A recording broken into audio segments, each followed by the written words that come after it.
Hello, hello, hello. Welcome back to the channel. I'm Captain Quasar, and welcome to another unofficial H3 waiting room. We have a few videos to watch today, a few things to go through. I want to start off with the Reddit and Ethan's recent Instagram posts. So we're going to start with that, and then we have the new content deputy and some responses from AB that I want to look at because we've been needing to hear from him, you know. I don't expect it, obviously. This has almost nothing to do with him, but it is good to see every once in a while, you know? People got to speak up. But let's just get right into it. First, I want to look at a couple Reddit posts. I thought this was just, it's funny, because yes, shout out to Asmon's Mods, LOL. Ethan has Tourette's, which is causing his movements. Be nice about it. It's kind of like, it's funny to me because this is exactly what Ethan wanted Hassan to do, I feel like. Like, all he wanted was the bare minimum of just like, can you just stop your chat from being actual degenerates all the time? Like, if you see them doing something bad, just say something, pin something, whatever. But it's, you have to stand by your own words, man. I'm getting so quasi right now, Alex, you know it. But then I thought this was interesting. I don't watch Hassan's stream. I'm surprised some H3 fans still do. I don't think you should. For your porn, stop it. But remember when Hassan and co complained that it took Ethan 5 hours to watch a 1 hour video about himself? Hassan watched a 1 hour video about Hila for nearly 4 hours today. Pick one, he and SlopTuber start talking about the video at once. So it's just, they talk about, oh, it took him too long. I remember they were talking about this. So they start talking about the Hila video, and then it ends here. Wow. So it took Hassan 3 hours, 46 minutes to watch a video about someone else, and that's fine. But Ethan watching a video for 5 hours that is critical and 100% about him is worthy of criticism about Ethan watching it slow and dragging it out. I think that most of the time, Hassan's complaints are just like grasping at straws, hoping that people will start like lighting matches. You know what I mean? It's like if he grabs enough straws, then it doesn't matter because people are already lighting the matches behind him. But beyond that, whatever. I don't care either way. He can watch whatever videos he wants to watch, but I do think the bitching is what should be called out for sure. And then this is what I have more of a problem with on the front page of Twitch earlier today. And it was Hassan live with a title, Houthis show the limit of Iron Dome. And one of the videos showed up in the thumbnail because that's how Twitch does it, I guess. And it said, fuck the Jews. Let me guess, this is just, this isn't them being anti-Semitic. It's just funny because their arguments never make any sense to me. Can it be that they're anti-Semitic, but that anti-Semitism derives from the issues that were brought about by Israel? Like, you could make that argument, and that doesn't. But like when they say just things aren't anti-Semitic at all, it's just dumb. But yeah. Oh, if he does grab enough straws, he can open a Shake Shack. I hope so. I tried to watch a Hassan stream during Leftovers era and got through like 5 minutes before I had to turn it off because I couldn't stand him screaming at and berating chat every 7 seconds. I have the exact same experience. I literally started watching him, and that's like, I will say, Hassan got me into politics in the way of I saw his content and thought it was so bad that I had to find better political commentators. Like, legitimately, it's hard. It's hard to watch Hassan. It's hard to watch Hassan go uncontested. It's fun to watch him get, like, bitched out, basically. But we're going to look at Ethan's stories now. So this, I didn't watch this at all yet, so I am interested in what he says. But Twitch leftists continue to call for violence with zero recourse. Twitch must start passing out permanent bans for this, or there will be a reckoning like we've never seen. It's not too late, but it will be soon. Because I remember Mike from PA saying something before, but what did he say this time? Can I say something? No, I almost want to skip it. Why are you asking, Mike? This is why you don't get invited to stuff. You're too appeasing. Can I say something? And it's I really like that these people did this, but I gotta be honest, with my experience in life with people like Ethan, the only thing that ever knocks them out of their fucking spiraling is the rod. It's the stick. It's not the carrot. Like he feels like he's bull. I can tell you right now, Mike's a guy that's never been in a fight in his life. Anytime anyone's gotten confrontational with him, he goes, "Oh." I don't believe for a second that Mike has ever brought a stick to anyone. Bullying you. He feels like he's hurting you. He's not going to stop until he's bleeding out of the corner of his mouth.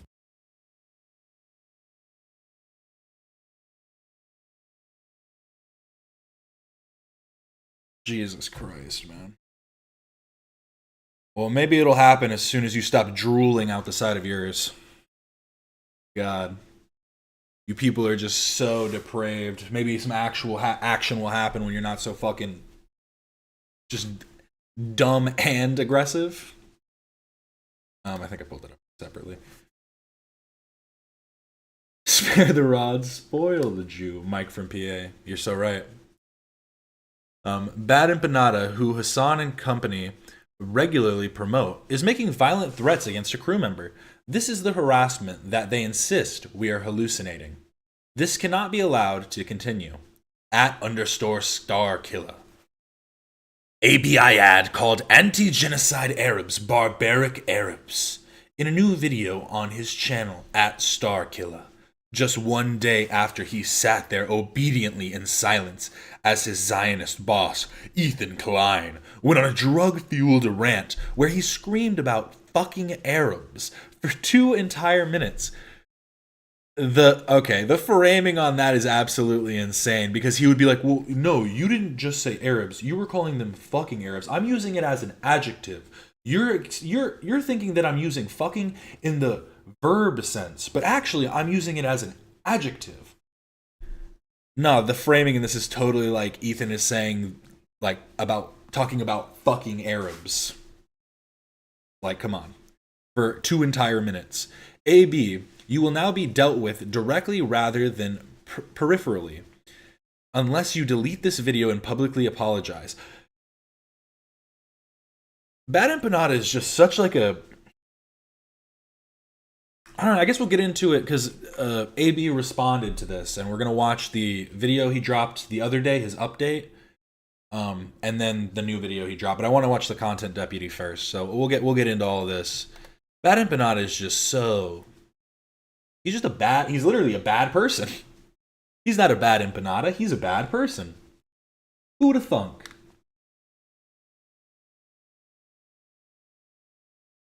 The infantilization of AB drives me insane, as if he's too dumb or naive to have his own opinions and brain and needs to defend from evil Ethan. I feel that way too. Because what they don't want to do is like push Ethan's beliefs onto AB, because then that's going to make them seem crazy. So instead, they want to force AB to make his stance. But Ethan said, this is all happening after Idubbbz made a video justifying snarkers calling CPS on my family. This is the harassment we are hallucinating. And then he posted these articles. I'm not going to read these articles. Feel free to go read them on your own. This one, I think, I think this one was recent too. But as Dems wrestle with anti-Semitism crisis, media tries to elevate terrorist sympathizing extremists to face of party. Oh, this was just another Mike from PA. What was I going to say about this one? Oh, I think I was just going to... I don't think I had a lot to say. I think I did read this one. Yeah, this one I read, and I was like, whatever. It was pretty, like, straightforward. They didn't really give too much analysis, I feel like.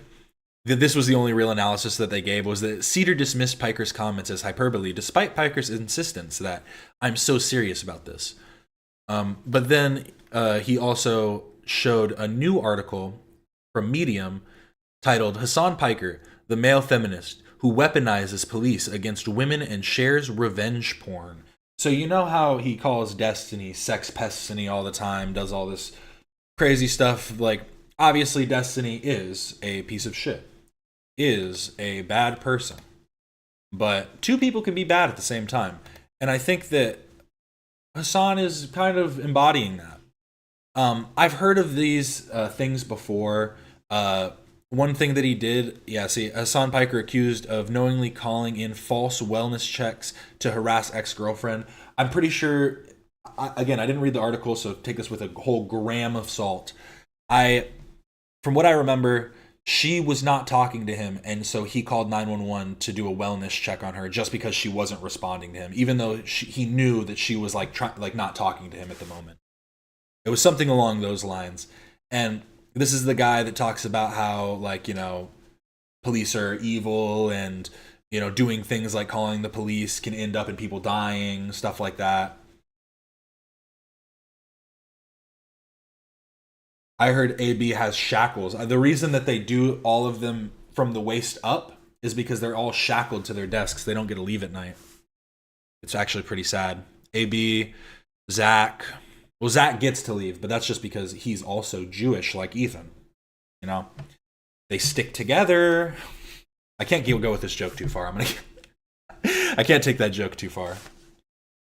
But then another thing that Ethan brought up, I didn't show the post, I closed it too quickly, but he was showing that Dating and Money responded and said that he did know who Hassan was. As if we didn't already know that. I mean, it was so clear from the clip that we saw and the lack of evidence that Hassan tried to use. Come on. I was not I was a Hasanabi fan when I met Hasanabi, okay? I was a Hasanabi fan and I knew who he was. So Hasanabi saying I didn't know who he was, he's kind of dumb. I knew exactly who he was, okay? That's kind of stupid. You're an idiot, Hasanabi. You're a complete idiot. I knew who you were, okay? And yeah, I was at the protest. You were talking shit because I'm at the protest. You said I'm trying to clout chase, bro. What the hell? I'm Palestinian, bro. I didn't even think about this whole aspect of it. He makes a good point that just him trying to get an interview is not clout chasing. What if he has an interesting perspective that he's trying to share with a broader audience? In what way is that clout chasing? The assumption, because, this guy's a piece of shit. We know he's not a good person. I'm calling a lot of people pieces of shit today. But, we know that he's, homophobic, transphobic. He's phobic. But someone who's going to a cause, going to some kind of protest, and, wants to speak, I think you should give them the chance to speak, even if they make themselves look stupid. That's kind of plain and simple, I feel like. I've been going to protests since I was a little kid, bro, okay? So, I wanted to interview you. Is that really clout chasing? To interview a public figure? That's not. Well, even before that, he wanted to be interviewed by the cameraman. He just saw the camera and wanted to be interviewed on that. Clout chasing. You're calling me a clout chaser. On top of that, dude, you literally paint your nails, and your whole fan base is demonic, mentally ill, drug addict. What Dating and Money is doing that's really pissing me off is he has just his audio playing through his speakers, so it's feeding back through his mic. Just like Ethan Klein's, bro. They're atheists too. Mind you, and you're Muslim at the same time, bro. You're Muslim at the same time. And you hide that you're Muslim, bro, and you act like, you're fighting Zionism full force, but you're not. Because part of Zionism, what is part of Zionism? It's literally, they love when people are atheists. And you're catering to that whole ideology when people are atheists and, you promote these atheist ideologies. You literally cater to that, okay? You literally cater to that, bro. And you act like you're fighting Zionists full force. You're like this full force Zionist fighter, and you're not. You're not, bro. Because there's actually a spiritual aspect of Zionism, okay? Okay, now he's getting into the JQ, it feels like. There's a spiritual one. And the spiritual aspect is to, we don't got to get into detail, bro, but just understand you're not who you think you are, bro. You are actually, you're literally just a psyop, Hasanabi. You're literally just a psyop, and that's why they push you. They literally push you because you're just a psyop, bro. Okay, you push degeneracy. You still go with their agenda. You're saying, hey, yeah, free Palestine, blah, blah, blah. But you're still pushing their agenda, their degenerate agenda, okay? And that's part of Zionism, okay? You don't understand, bro. You don't understand. And, yeah, bro. I do love your work, but that's the truth. And I don't really care how anyone feels. You know what I'm saying? I don't care, bro. Honestly. That's the truth. That's the truth, Hasanabi. That's the truth, bro. Asking you to endorse this guy. I'm just simply showing you. Well, there we go. Right from the horse's mouth. And I will actually pull this up because I did find this interesting as well.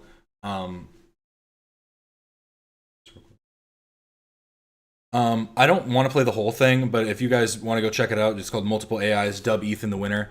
I'm just gonna skip to I'm gonna skip to the final conclusion. Basically, he ran like a transcript that shows the different voices and all the different stuff. Very interesting. I've never seen a transcript written like this, but then he asked a bunch of different AIs to give him a rating on the debate.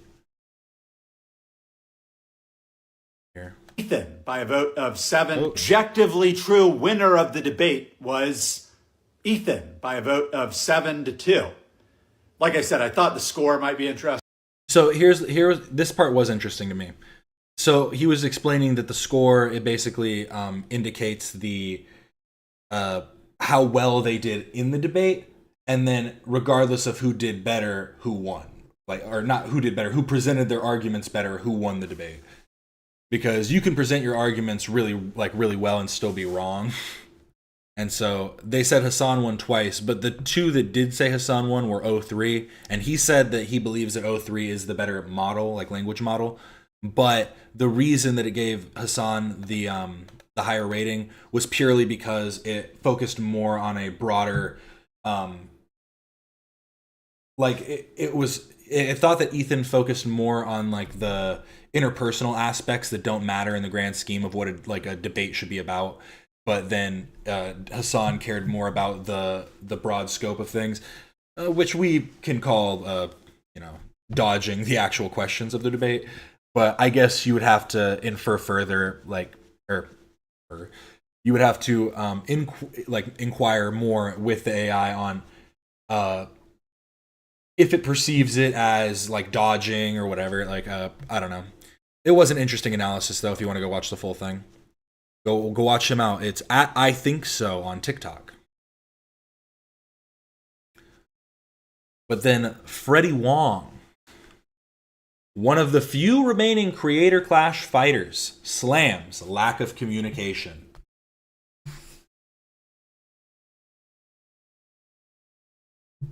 What are you guys talking about?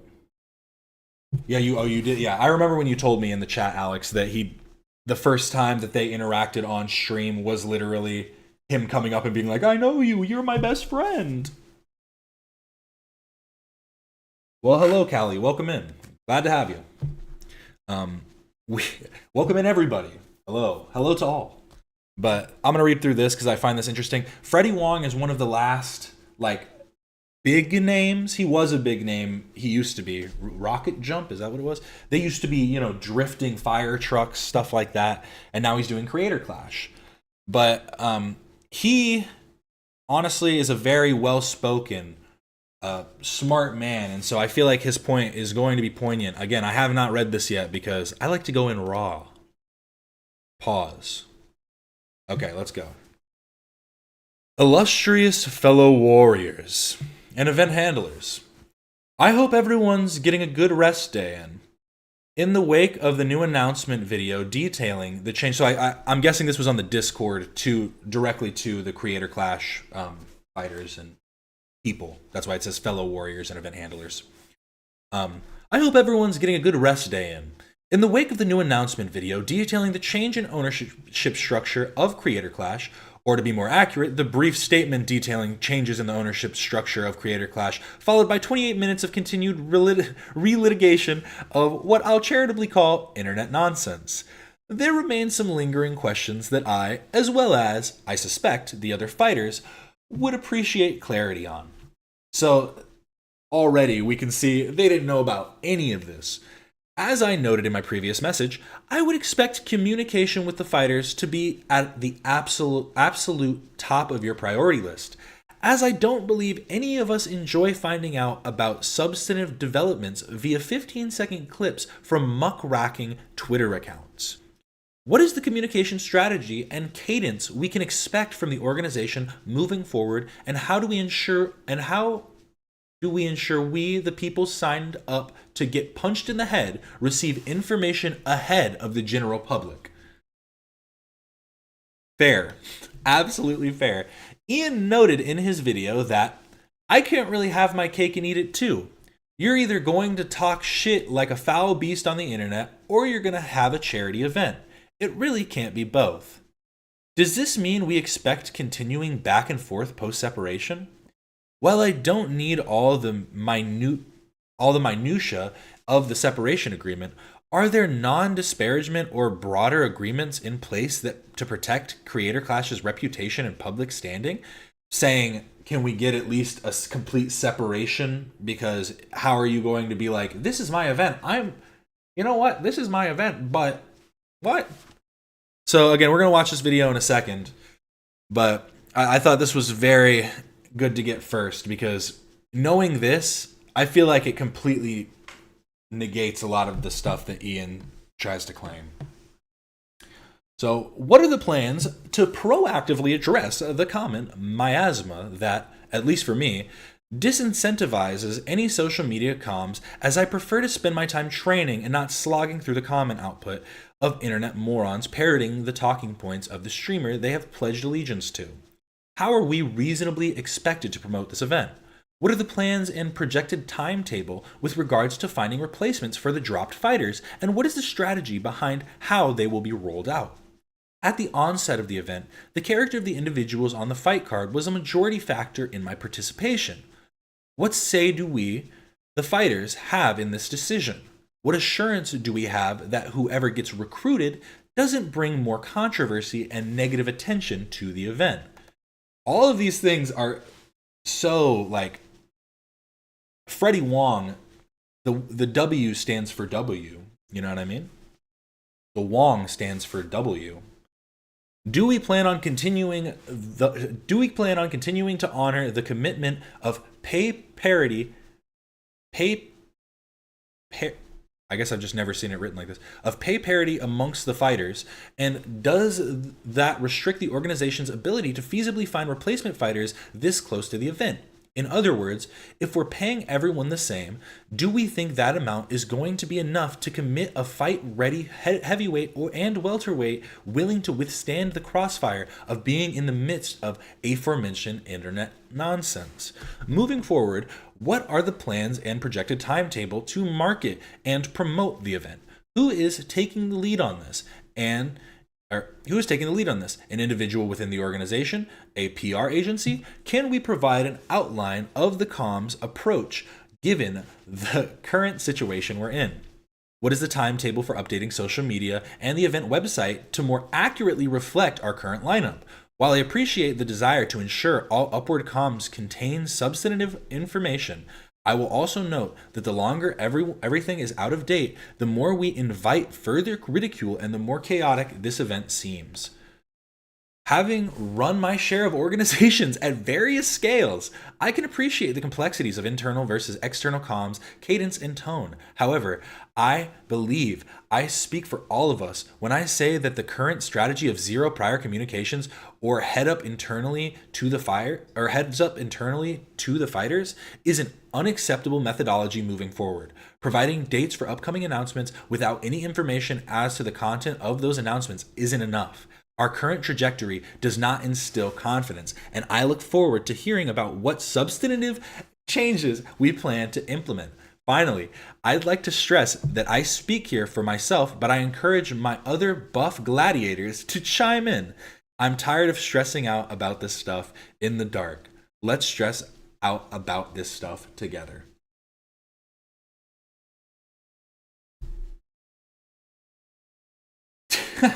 Did he just start it to fight Ricegum? Is that really just what the origin of Creator Clash was? Was that his first fight? Or no, he did it because, yeah, that is what it was. Because he wanted to finally fight Ricegum, who was like, fight me, bro, after years and years later. And then Ricegum was like, I'm not going to do that. What the fuck are you talking about? And then so he had to find a replacement for that, too. I wanted to look up Creator Clash. Creator Clash. Creators Clash. So we still have AB up here. Still have Harley. Still have Harley and LA Beast. Still have Lena and Funky Frogbait.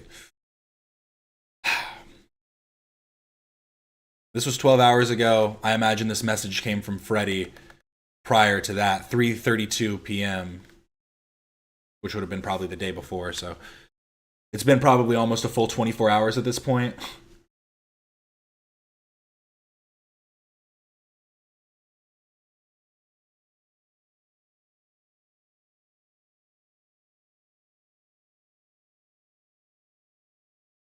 I'm a buff. Oh my god. I can't speak, and that proves that I am a buff gladiator that's been hit in the head many times. But yes, let's get into what we can call the follow-up to a terrible video, which I can only assume is worse. Oh, look. But I guess this is a lie. This is all untrue. No, none of this happens. Hello, everyone.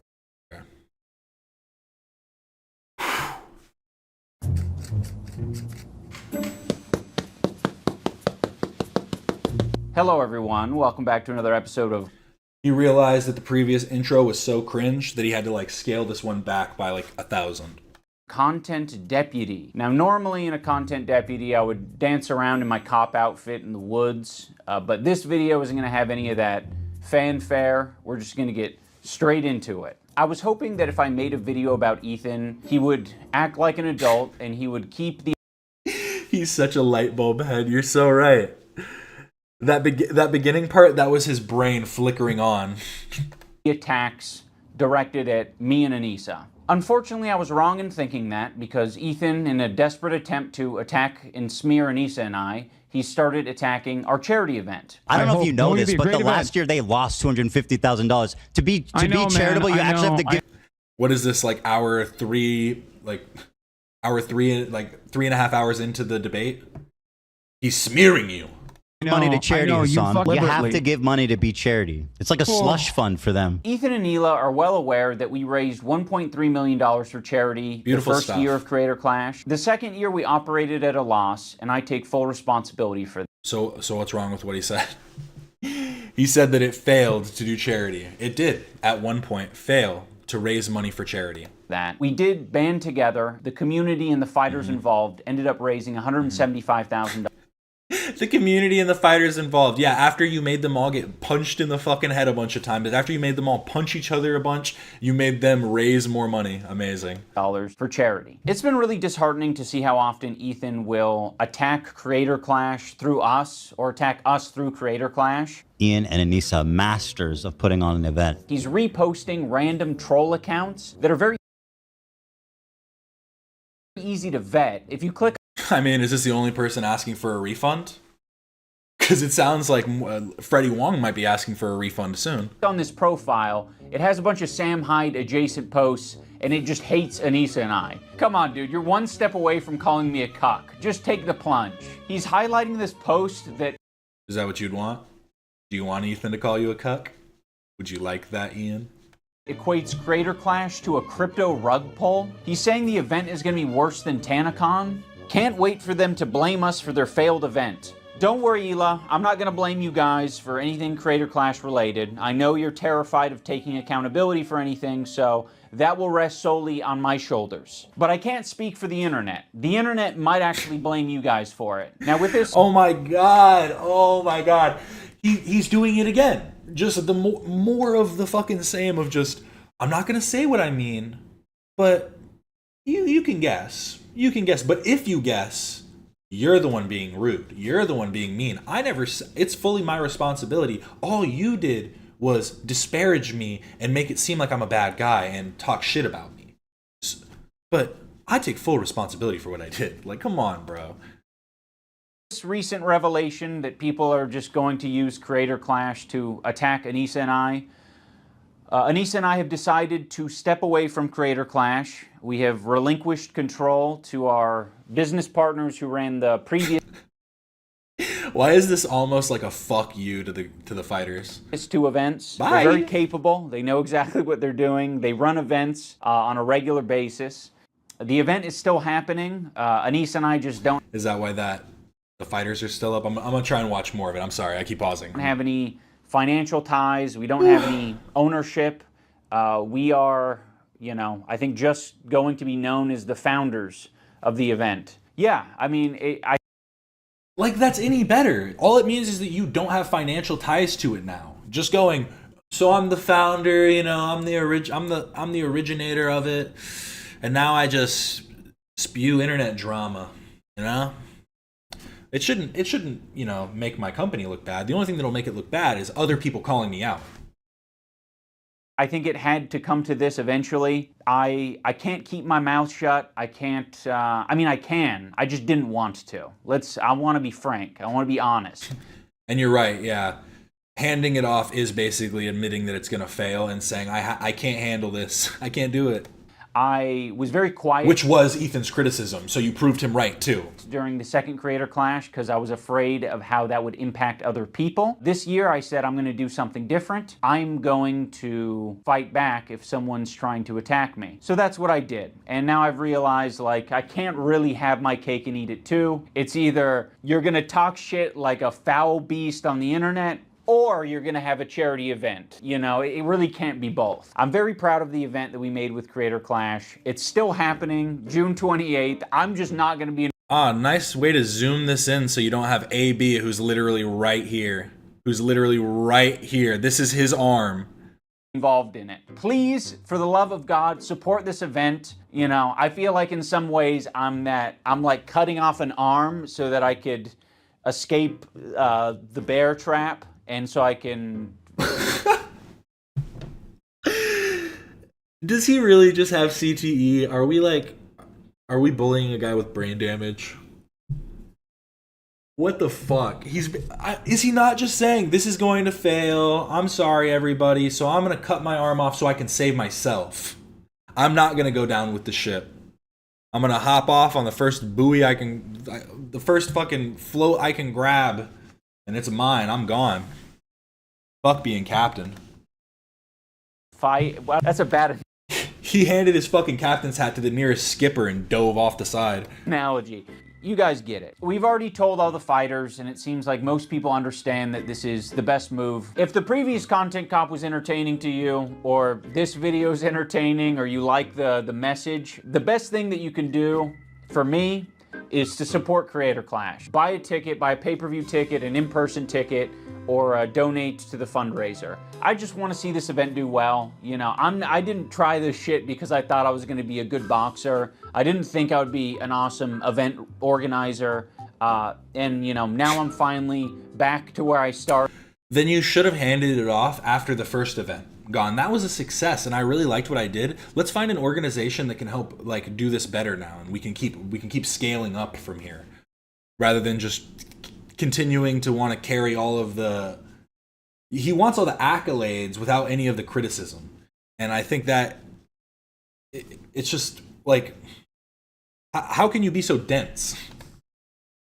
Which is making fucking content cop videos. I don't want to make this too ham-fisted, but I kind of do want to make it ham-fisted because I'm like, I spent my last fucking 4 years working on this stupid boxing shit. I mean, it was worth it, absolutely, but like, it's crazy that I've just returned to content cop. Dude, I can't even imagine being Freddie Wong listening to this. Being like, I haven't heard about any of this stuff. What's going on? Oh, this is an update, apparently. Let's see if he talks about the Creator Clash in this. And he's saying, this stupid boxing shit, like, bro, what the fuck? Having said all that, Creator Clash ticket link down in the description. Go check it out, buy tickets, support the charity, support the fighters, and have a good-ass time. I mean, ultimately, I think it's a good thing because I think I am meant to roll around in shit.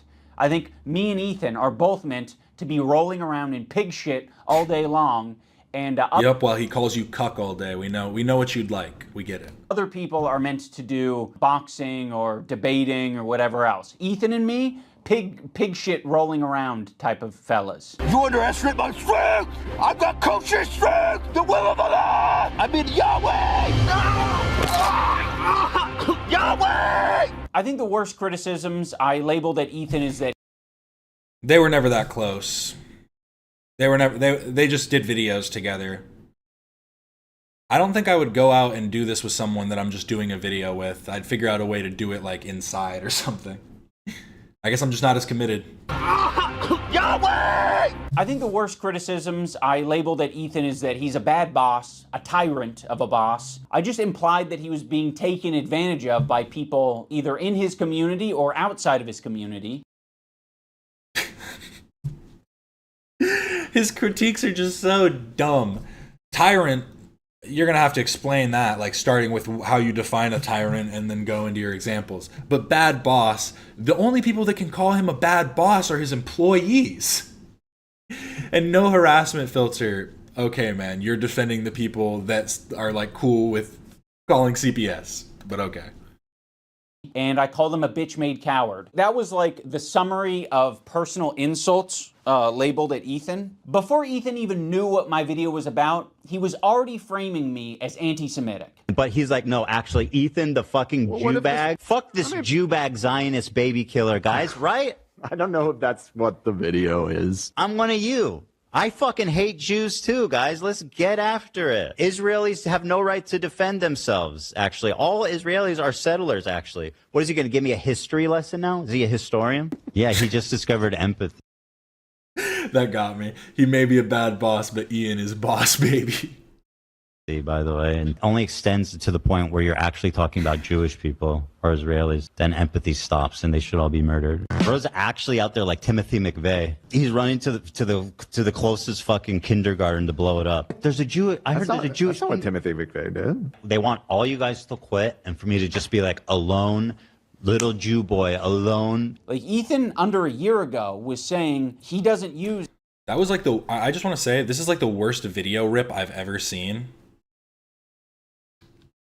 I think Ethan was right when he said that Ian doesn't have an editor anymore and he's having to do all of this himself, because that video rip was fucking god-awful. Anti-Semitism in that way. He's not a guy to call anything and everything anti-Semitic. You know, in my whole life, I've never screamed foul on anti-Semitism. I literally have been getting this shit since the second I stepped foot on the internet, and I have never fucking ever done this, okay? So the people online, they're saying, oh, Ethan's making himself a victim, or Ethan's making everything about anti-Semitism. I've done this once in my life right now. But he's like, no, actually, Ethan, the fucking Jew bag. Fuck this Jew bag Zionist baby killer, guys, right? I don't know if that's what the video is. I mean, I get that he's scared and offended, but this was the whole fucking point of my video, Ethan. I was saying that you shouldn't be doing this. It led to me making this video in the first place. You were triggered by this CPS harassment thing, and then you... At least you brought it up this time. This CPS harassment thing. This random CPS harassment blah, blah, blah, whatever. What are they called? The CPD, the DSI? What is it? Like, bro, what the fuck? Just the way that Ian can continually be completely disingenuous with every point that he makes is, like, insane. It's commendable, honestly. At least he's consistent. You immediately equated Anissa and I to it. That was sloppy, and that was horrendous, and it was horrendous for us. And now you're doing it again. I'm going to watch it live. Should you? Yeah, I mean, I don't care. But, like, why? I just don't think, I feel like you're going to get really emotional and say something you regret.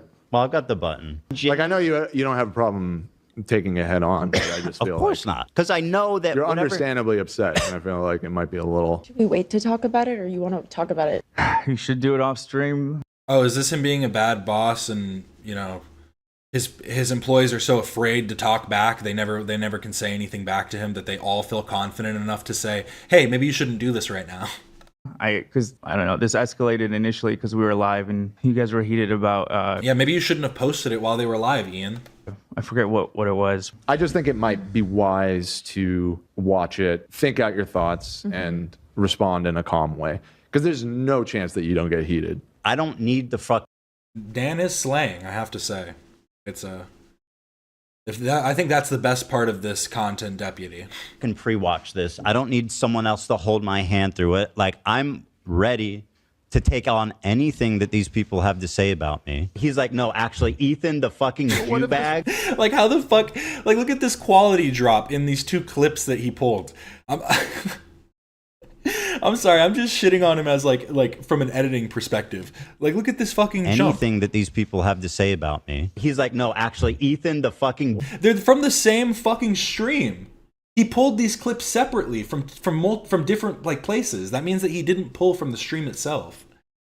Bruh. Jew bag. Fuck this Jew bag Zionist baby killer. He's literally just pulling from clips, like from Reddit posts or clip accounts and stuff. Guys, I'm one of you. I fucking hate Jews too, guys. You attacked us, so I attacked back, and now you're acting surprised and shocked, and you're doing it all on your podcast live. So naturally, you reacting live is you having an emotional reaction and seeing things that honestly are scary. I just said I vented about them not defending me. What the fuck is he like?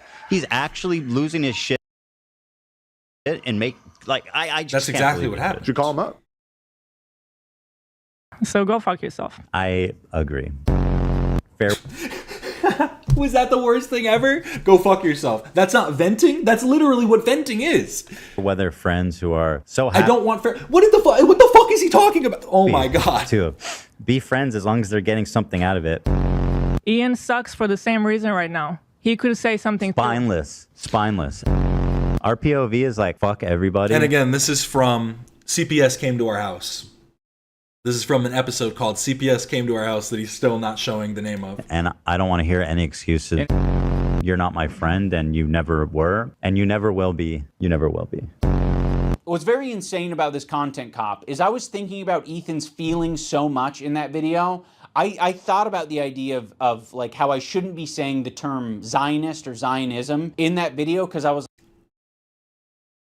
You were so thoughtful about not saying Zionism, but didn't think about the swastika sword?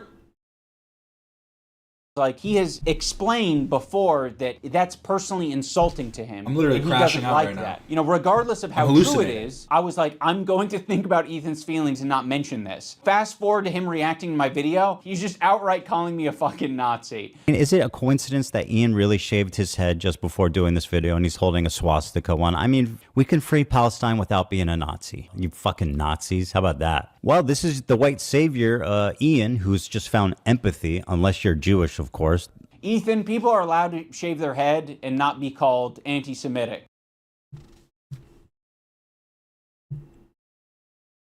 Honestly, the shaved head, the Nazi sword with the shitty tattoos, if he had his shirt off in this, like if he wasn't wearing this outfit, he would look like a neo-Nazi. Like, he actually would. He would look like he could play in like a prison movie. But he would be like the cracked out like a neo-Nazi in the prison. Which, of course. Ethan, people are allowed to shave their head and not be called anti-Semitic. I mean, if you're going to critique his podcast or be pissed off that he personally insulted you, even that is enough to be called anti-Semitic. It's fucking crazy. Now, I don't want to talk about Hassan's sword. I don't want to talk about Hassan's sword hilt because Ethan himself basically admitted already multiple times he doesn't think any of us did that intentionally. And he would be right. Do I think any of them actually like wanted to put a swastika in the photo? No, no. I don't actually think that. The chances that they did on purpose is close to zero, right? So I'm not accusing them. I picked up a random sword in Hassan's room that was laying around. It wasn't in Hassan's room. It was in another room. Stop lying. That could be the end of the discussion. And I also hate when Hassan goes, it's not a swastika, it's a manji. Manji literally, it means swastika symbol. It's still a swastika, it's just not a Nazi swastika. I swear these people are fucking idiots. You don't actually... It's just like... actually need to debate Hassan about the sword hilt. He left it up. Decision making. If it was a mistake, he could have deleted it. But I'm not going to delete the photo because that would be indulging in your weird anti-Semitic fantasies. We can free Palestine without being a Nazi. You fucking Nazis. How about that? I'm done being nice to Ethan. I gave it a chance. What part of the content cop was nice? It was the little like 2-minute ending where they were like, I like your beard, Ethan. I like your hair. And where you cried and were like, it's hard when you're a couple online and Ethan and Hila get that too. That isn't even you like crying for them. That's you crying for yourself and empathizing with them on some level. Sincerity and my empathy in that last video was real. I was even equating to him. The thing is, I don't know if it means like swastika translated. Like I don't know the exact translation word, but it's the same thing. They are the exact same word. They are the same. The symbol means different things to different people. That doesn't mean that it's not the same symbol. Like, come on. Him having crash out moments in the same way that denims could have crash out moments. I think we're all capable of it, but he was using it in the video to suggest that I was making fun of his mental health. To my good friend Ian of 8 years, I really appreciate you weaponizing my mental health against me. To make Ethan crash out. He's having a parasocial weird crash out. People can have crash out moments. Maybe if Ethan's able to get some help. Dude, I'm not making fun of your mental health. Every example you used was me basically saying that other people are trying to affect you. It's understandable that you're going through this right now, Ethan. We all go through this. To characterize anything I'm doing as crashing out, that I need help, that I need to get some kind of treatment, is cruel and pathetic on a level I didn't think he would ever be possible of doing. Every fucking example that you tried to smear me with was me actually pointing to something else that could be affecting you. He even brought up the clip of...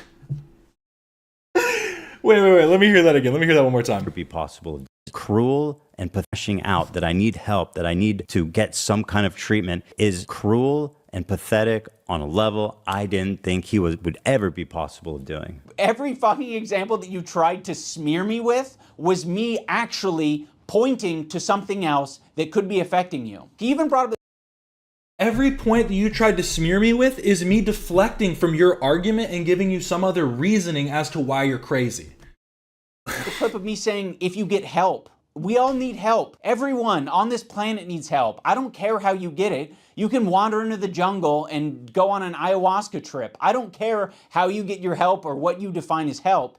But if it helps you, that would be good. Because right now it doesn't seem like you're getting much help. The main criticism that I was seeing online... What would you define as help? Because the implication in saying you need help is saying you need mental help. You should be talking to a mental health professional. Like, that is the implication in saying that. And for you to say, if you are, it clearly isn't working, is fucking even more like of an insane thing to say. With my video from Ethan and Hila is that I didn't mention the CPS call. There's really just one central point that I want to make. Hey. Guys, let's not be mad that they can't admit that they're wrong. Pride cometh before the fall. I'm going feral right now. Here. My good friend Ian, in his hour-long takedown, did not mention one time Child Protective Services. Not one time. There was not even one mention of CPS. And a lot of the clips he uses is us fired up from the day that CPS came to us. So like without even explaining that at least that's the context, it's pretty cowardly. I wonder why I wouldn't mention the CPS call. Could it be that the CPS call happened the same day that you were shit-talking me? And I didn't have... Doesn't that mean that it's even more relevant? What the fuck? ...any chance to defend myself? You just immediately, in the same podcast, right next to each other, said... Doesn't that mean that you should just go, even in passing? I understand that things like the CPS call are disgusting and that people shouldn't be doing that or calling CPS to your house. But I find it disrespectful to me that I don't even get the chance to respond. That was never the point that you made in the content cop. If that was the point you were trying to make, you fucking failed at making that point. Because that's what you could have said. Hey, I don't think it's fair to me to get this criticism when I can't even respond just because you had something that was serious, but has nothing to do with me. I don't approve of it, I don't condone it, whatever. Then you can say your piece. But it's clear that he does condone it, so. CPS call was very traumatic. And then you said, fuck Ian and Anissa. And you linked those together, you kind of layered those flavors. and then Anissa and I got a bunch of harassment. We had nothing to do with the CPS call. What are all these fucking comments on your Reddit saying like, it happened because of the CPS call? I don't entirely blame your audience for getting confused because number one, it's a fucking cult, and number two, you can't even get the timeline straight. So if anyone's watching your dumbass, their brain is also gonna get scrambled. Be friends as long as they're getting something out of it. So again, he's not showing the context. What was the okay, I'll play this part. Did you guys ever find the context of what I was talking about here? Because I feel like I wasn't even talking about him. I could be wrong. I just don't remember ever saying like, if I did say that, I thought you were talking about them, about Anissa and Ian in that clip. That's the same clip of It's all the when part of the same CPS was clip. called. Yeah. Same clip. It's part of the same conversation. Why don't you show what clip they just... Wait, what? It's a fucking cult. And number two, you can't even get the timeline straight. So if anyone's watching your dumb... So again, he's not... Their brain is also going to get scrambled. Be friends as long as they're getting something out of it. So again... Show the context of that clip. What? How am I supposed to derive anything that is shit talking? I want to know what he's saying there. And he's not showing the context. What was the like, you're the one being deceptive right now. He forgot, and that means he's being deceptive when you are literally not showing the full clip of him talking shit about you. I'm sure he was, but show it. Okay, I'll play this part. Did you guys ever find the context of what I was talking about here? Because I feel like I wasn't even talking about him. I could be wrong. I just don't remember ever saying like, if I did say that, I thought you were talking about them, about Anissa and Ian in that clip. That's the same clip of It's all the when part of the same CPS was clip. called. Yeah. Same clip. It's part of the same conversation. You completely wiped your brain of what happened during the CPS stream. That's not my fucking fault. That's no one else's fault but yours. I mean, why would he want to remember something so, like... I don't expect him to remember the details of everything. I think he remembers why he's upset with you. But, yeah, he's not going to remember every little minute detail about, you know, the specifics of what he said, because he was frustrated. Like you said, he was speaking out of frustration. All I wanted for you to do was say the bare minimum of like, hey, this is fucked up. This is not true about CPS, whatever. Muddying the timeline. You attacked us before any CPS visit. Like the bare minimum. It came up because the critique wasn't about CPS coming to your house. It was about you not defending them when people were supporting the claim that it would be okay for CPS to come to their house because their kids are eating dog shit.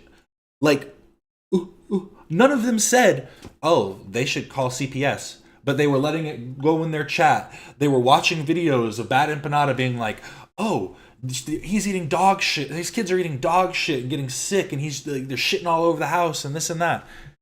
Like, what? The context isn't just about the fucking CPS coming to their house. It's about you not saying anything about the entirety of it. they were talking about it on their fucking podcast. By the way, they're the ones that like started this conversation by talking about it on the podcast. Be like, hey, I'm not getting involved. I think that was their response after you guys initially called them out. This is what I was talking about. You cannot have something terrible happen, be like, yes, let's make some content, and then shit talk your friends of 8 years. I'm so fired up, I don't even know what to do with myself, which is why I'm coming. On the other hand, I don't know if that's a good state to be in life. That's that. You kind of spitting. And a lot of the clips he uses is us fired up from the day that CPS came to us. For anyone confused about the timeline, Ethan was talking shit about us. So, okay, on his Instagram he's gonna go through it. I'm before assuming. any CPS shit. Why didn't you show that beginning part? About the timeline, Ethan was talking. Ethan discovers froggy tweets. Okay, just gonna gloss over that part. Not gonna say what kind of tweets. Talking shit about us. Ethan begins to publicly attach this editor's statements to Idubbbz. Instagram harassment. No, again, he wasn't attaching them to you, but he's saying you associate with these people and you're not willing to denounce them. So what does that say? Your silence says something, Ian. On his Instagram, before any CPS shit, he was also talking. So he was talking about you and this guy, because wasn't this guy also spreading the Giardia claims? Shit about us on his podcast before. And also, there's no involvement of Denims in this. Where's the Denims clip? What date did Denims do her stream? Because that was one of the biggest proponents.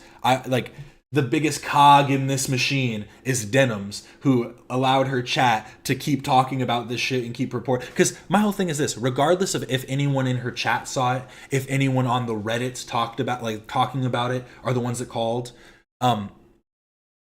If anybody could pass by, be a passerby, and just be crazy, some person that's willing to do the call, and they are influenced by these little statements, by these Reddit posts, by these things. It doesn't matter if you specifically did it or if your community did it, because you are allowing this idea to be propagated, that so much so that CPS did end up coming to their house. Like, if CPS never have came, they maybe could have called a foul and been like, oh, Ethan's crazy, all this and that. But CPS ended up coming, so the call for you to say something about it was genuine. Or any CPS visit. On March 7th, CPS visits Ethan and Hila, and that same day, they decide, let's do our podcast, and let's have the topic be the CPS visit and how distraught we are about that. What do you expect them to do? You expect them to come home or come to work after fucking CPS comes to their house and be like, okay, guys, what's James Charles up to today? Yeah, did you guys hear about, guys? There's new Ethan Bradbury stuff. Like, what? Of course they're going to want to talk about the issues that they're having in their life that they've been talking about and that have kind of culminated into something disgusting. And then right next to that, right after it, you guys talk about me and Anissa. But you don't just talk about us. You shit talk us, and you imply that we're friends with people. No, yeah, also, was it confirmed the call happened on that day? I don't know if the call's ever been confirmed on a specific... I don't know if Ethan said they received a call on May 3rd or whatever. So that's all presumptive, like him just assuming that that's who what are doing it. Because maybe he did. Maybe, okay, I'll just say, maybe he's right. Maybe Ethan did say that at one point, that CPS, for some reason, told him that the call was made 2 days prior to them showing up. Who are the ones who are harassing you? Do you have evidence that H3 Snark called CPS on you? Did I say that? Random anonymous Redditors? Did I say that? Wait, what's the... I said they're primary responsible for harassing me. Who called CPS? Why does that matter? Again, I think the way that I just presented it makes the most sense. It doesn't matter if you or anybody in your community did the call, because some random passerby could see it, be influenced by it, and make the call themselves. It doesn't matter. It literally doesn't matter who did it. It matters who propagated the ideas. What the fuck? So I don't know. To be honest, I'm very proud that I didn't immediately jump to Ethan and Hila's defense, because... Oh yeah, they got the 2 visits, because they had the 1 visit where CPS came. Oh, was that from when that was just the first visit? So that isn't when they came to talk to the kids. So they came to talk to the kids way after. I think a week after that or something. When you look into the story, but I think their frustration was on the day that they came to the door and talked to them. Actually looks a lot shittier for Ethan and Hila. And I do mean that literally. There was this H3 stream where Ethan was dumping as per usual. He was talking about his own health. He was talking about his caca breath, his dog having diarrhea, his dog having giardia. Olive has giardia. It's a bacterial infection in the intestines that makes you have diarrhea. His child running around putting things in their mouth. Sonny's crawling around. He's putting everything in his mouth. He's at that age. He has giardia. The whole family possibly having giardia. Oh, and now Hila has giardia. Shut. For real? And now I think this morning I had diarrhea. Oh my God. What can I do to not get it from Yeah, you? I'm trying to, because I'm not trying to get it. No, it's extremely ridiculous to get. You have to ingest my poop. Talking about the viscosity of his child's shit. And meanwhile, he is covered in viscous, low viscosity diarrhea. He mentioned diarrhea a lot. Crazy diarrhea is like a... I also just, the idea is just so dumb that, one, this multi-millionaire is living in a fucking pigsty where there's shit all over the place. And 2, that he's somehow dumb enough to come in and just start talking about his abuse of his child. Like, what are you talking about? He literally talks about taking them to the doctor. He literally it's just every single aspect of thinking that this is somehow grounds to call CPS. This wasn't what made people call CPS. Like, I'm sorry. This isn't what it was. It was the people who took this story and then like expanded on it and made it something that it wasn't. In the middle of the night, all the time he's having these crazy diarrheas. You wash your hands as best you can, but these are really nasty diarrheas. And then extremely foul smelling diarrheas. The thing is, I don't even think you have to have kids to remember being a kid. I remember getting sick a lot. I remember being gross as fuck. I remember, you know what I mean? Like, kids are just, it's the way kids are. What matters is if their dad cares about it enough to notice. Their dad literally cared enough to notice and take them to the doctor to get it checked out. Like, come on. So of course, Ethan, having made so many enemies over the years, other people react to his content. And when other people see that he's talking about his children getting giardia from dog poop. Sonny's crawling around. He's putting everything in his mouth. He's at that age. He has giardia. People are quite reasonably concerned. And so, yes, anyone who's seeing that content might be concerned enough to call CPS. Show me one message in here that talks about CPS. Show me one. Doo-doo family. Bro, the Klein household always going crazy with nasty stuff. These are jokes. Including Ethan's own chat, which, by the way, is not... It equals Chernobyl. Ethan eats poo. Not a measly number. It's about 26,000 at the time of this stream. So there are 26,000 people listening to Ethan going... And like, again, could he have spoken better about it? Should he have not shared? Did he overshare? Yes, he did overshare. He also said that he is overshared in that moment and that he probably shouldn't have said that. Why can't any of you guys admit that it's still not cool to call CPS? Like, what? Again, my biggest issue with all of these people is the fact that they lack any humility. They don't have any humility at all. They have to be right, and if they're wrong, they will fight you to the death to kill you so that you're wrong in the end. Like, legitimately, it's insane. Into great detail over 7 or 8 minutes about diarrhea, viscosity of diarrhea, his child having giardia, him and his whole family having giardia. They're calling... Wait. As a vet tech, I had no idea humans can get giardia. Cool. Maybe you gave it to the dogs, Ethan. You are patient zero in your house. I'm eating, bro. Diarrhea. Are these supposed to make us think that this is the community that called CPS? Like, really? His child having giardia, him and his whole family having giardia. They're calling it the poop house. Now, what Ethan does, instead of taking any responsibility for sharing too much on his... He's literally said that he overshared. Bro, someone needs to dig up that clip, because legitimately he said that. Is that he decides to attack specific creators like Denim's and say she was the source of the CPS call. Because her chat was reacting to Ethan and saying, wow, this is concerning. They weren't reacting to Ethan.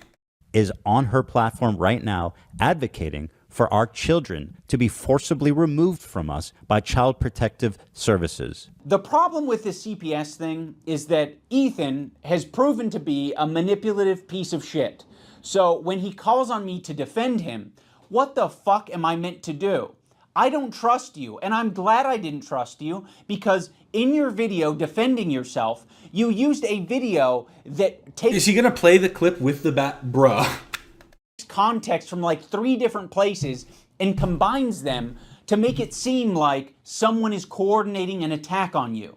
Love made a good point. You said, is this every comment? I believe this is a live feed of the chat. This isn't edited. What about the top right? I thought these were No, selected. it's this, I think when you full screen it. No, this is an edit. It's a cutout of the full chat. That's just enlarged there. Oh, really? There he is admitting that it's an edit. I swear. Oh my god. Over the screen, yeah. They're different, I think. Yeah. It's not timed. It's not timed the same way. I just don't understand why this is so hard. I'm going to explain it again. I've explained this so many times. This is a collection, a collection of all of the messages coming from her chat that are talking about CPS, or honestly, some of them probably shouldn't even be in here. This poor child, stuff like that. Like, those probably even aren't even necessary. They probably should have just stuck to the ones calling for CPS. But it's a collection of those that are scrolling to show the totality of the amount of messages shown within this, because of course they're not coming like a fucking flood of them in, but they're not being quelled by her mods or by her. She's allowing them to continue. Different, I think. Yeah. It's not timed. It's not timed the same way. But it sounds like based on this clip, you knew that it was bullshit and you just went with it anyway. Ethan Klein uses this very deceptively edited video that is just like doing this smooth scroll to make it seem like that's all of Denim's chat. But that's not what it is. And then when he's called out on it, he hides it. He moves his window. Okay, so this is what this was talking about. I saw this on Reddit.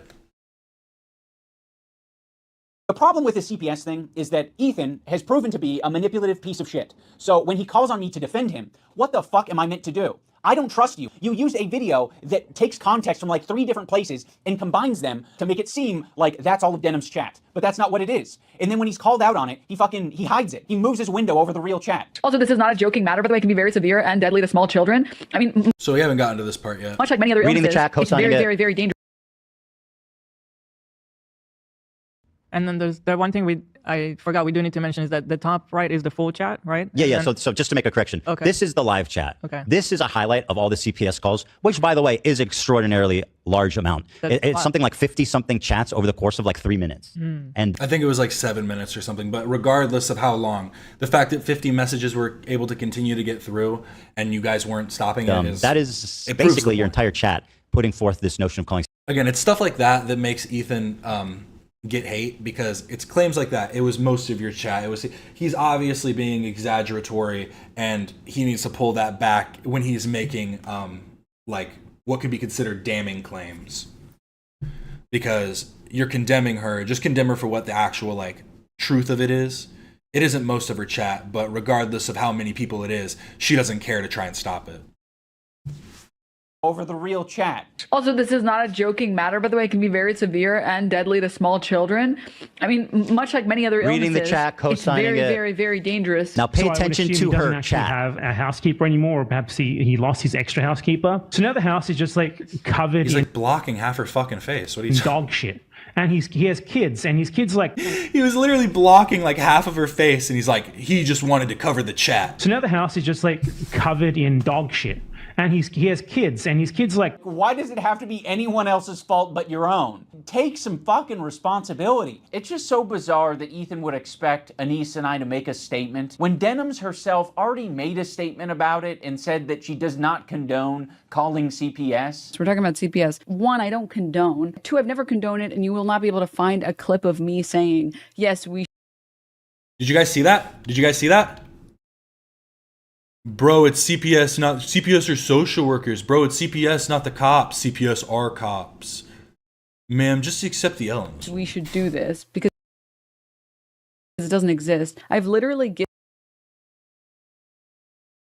given Ethan Klein credit on multiple times or multiple instances, and I will do it again right now for not showing photos of his kids. Part of my criticisms of Ethan initially was the openness. I think it's a problem that you were that open, Ethan. Well, you know I'm very open about everything. It's part of how I wanted to conduct myself and how I wanted to relate to the audience, is to be open as possible about every fucking thing in my life. It is not strictly a benefit to be as open as possible on your podcast. Ethan was just sharing his thoughts, what we were thinking, we were speculating.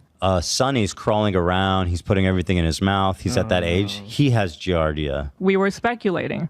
Oh, And now Ela has giardia. Shut. Be open as.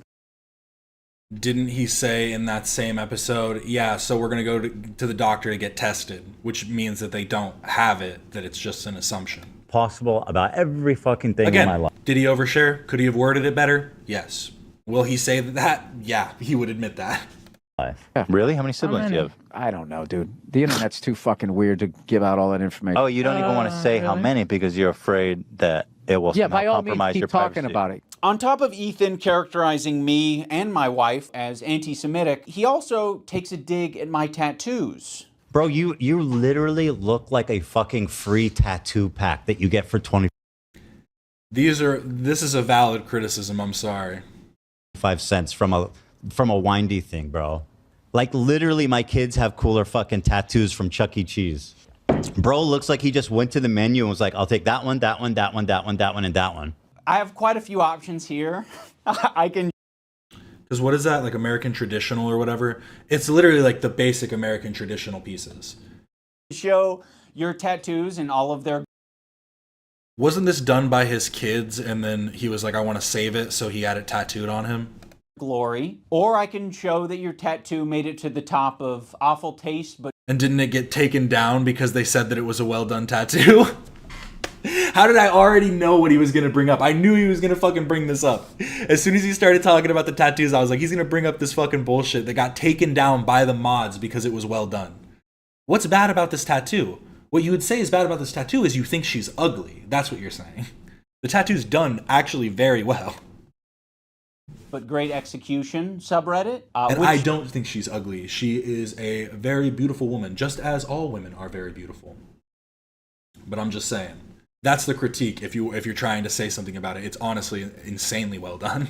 Is not a good thing. I mean, it might be a good thing for the artists that you work with because that means that they did a good job from a technical standpoint, but it's sort Well, I guess maybe that's what they're saying. Okay, so they are saying that it's... I guess I was misinterpreting it. They're saying that it's bad, it's great execution. Okay, wait, I misinterpreted it. I get it. I get it now. I'm the stupid one. But even so, what's the... is not a good thing. I mean, it might be a good thing for the artists that you work with because... What's bad taste about it, though? That means that they... The greatest thing a man can do for his children is to love their... I guess that confuses me even more then. What's the bad taste about it?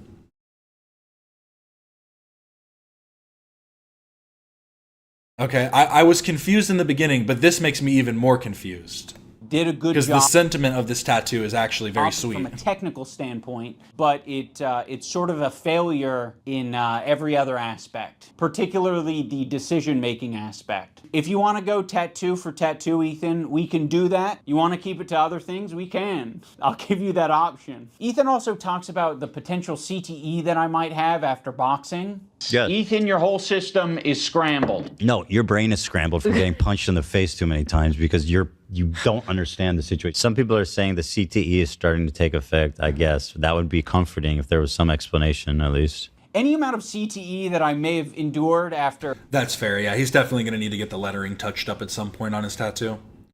Because once it fades and it's like the right shading for her, like the letters are going to be really light.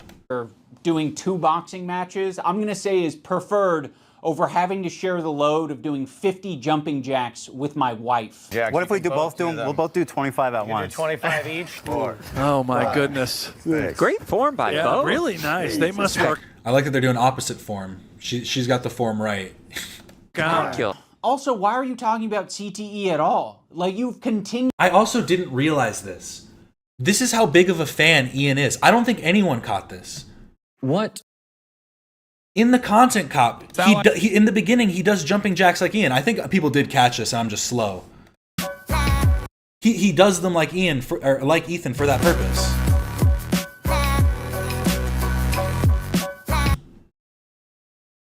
That's how like invested he is, and that's why it's so much more like bullshit for him to be a liar. Like, come on, man. Continually illustrated that you can't keep track of anything. It came up because they were talking about it on their fucking podcast. By the way, they're the ones that like started this conversation by talking about it on the podcast. Be like, hey, I'm not getting involved. I think that was their response after you guys initially called them out. He can't even keep straight who attacked who first. He thinks that our podcast where we're expressing sympathy for him and Hila was the impetus for him talking shit about us. I much prefer boxing-induced CTE than harassment-induced CTE. Ethan acts like we're such great friends. Wait, what? Was the impetus for him talking shit about us. I much prefer boxing-induced CTE than harassment-induced CTE. That statement alone proves that he has CTE, because that makes no sense.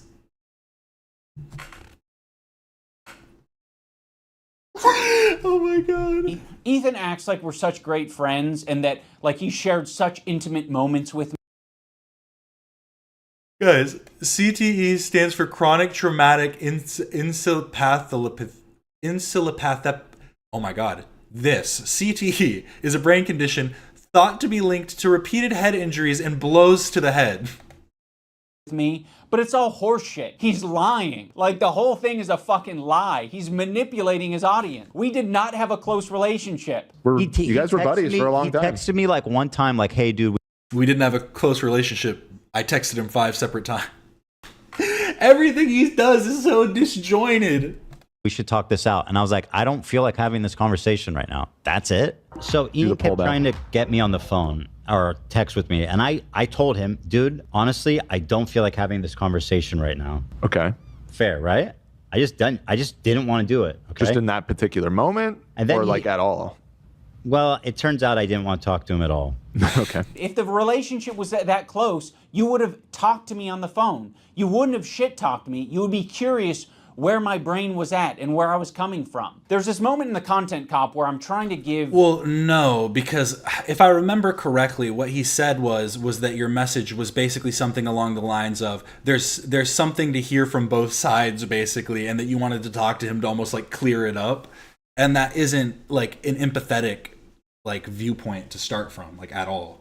To think, hey man, maybe they have a point. That's not you being empathetic. That's you expecting empathy out of him. Like, I don't, yeah.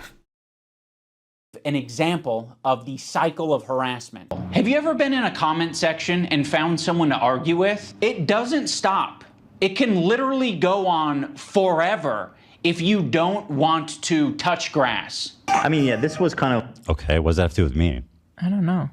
Are you okay?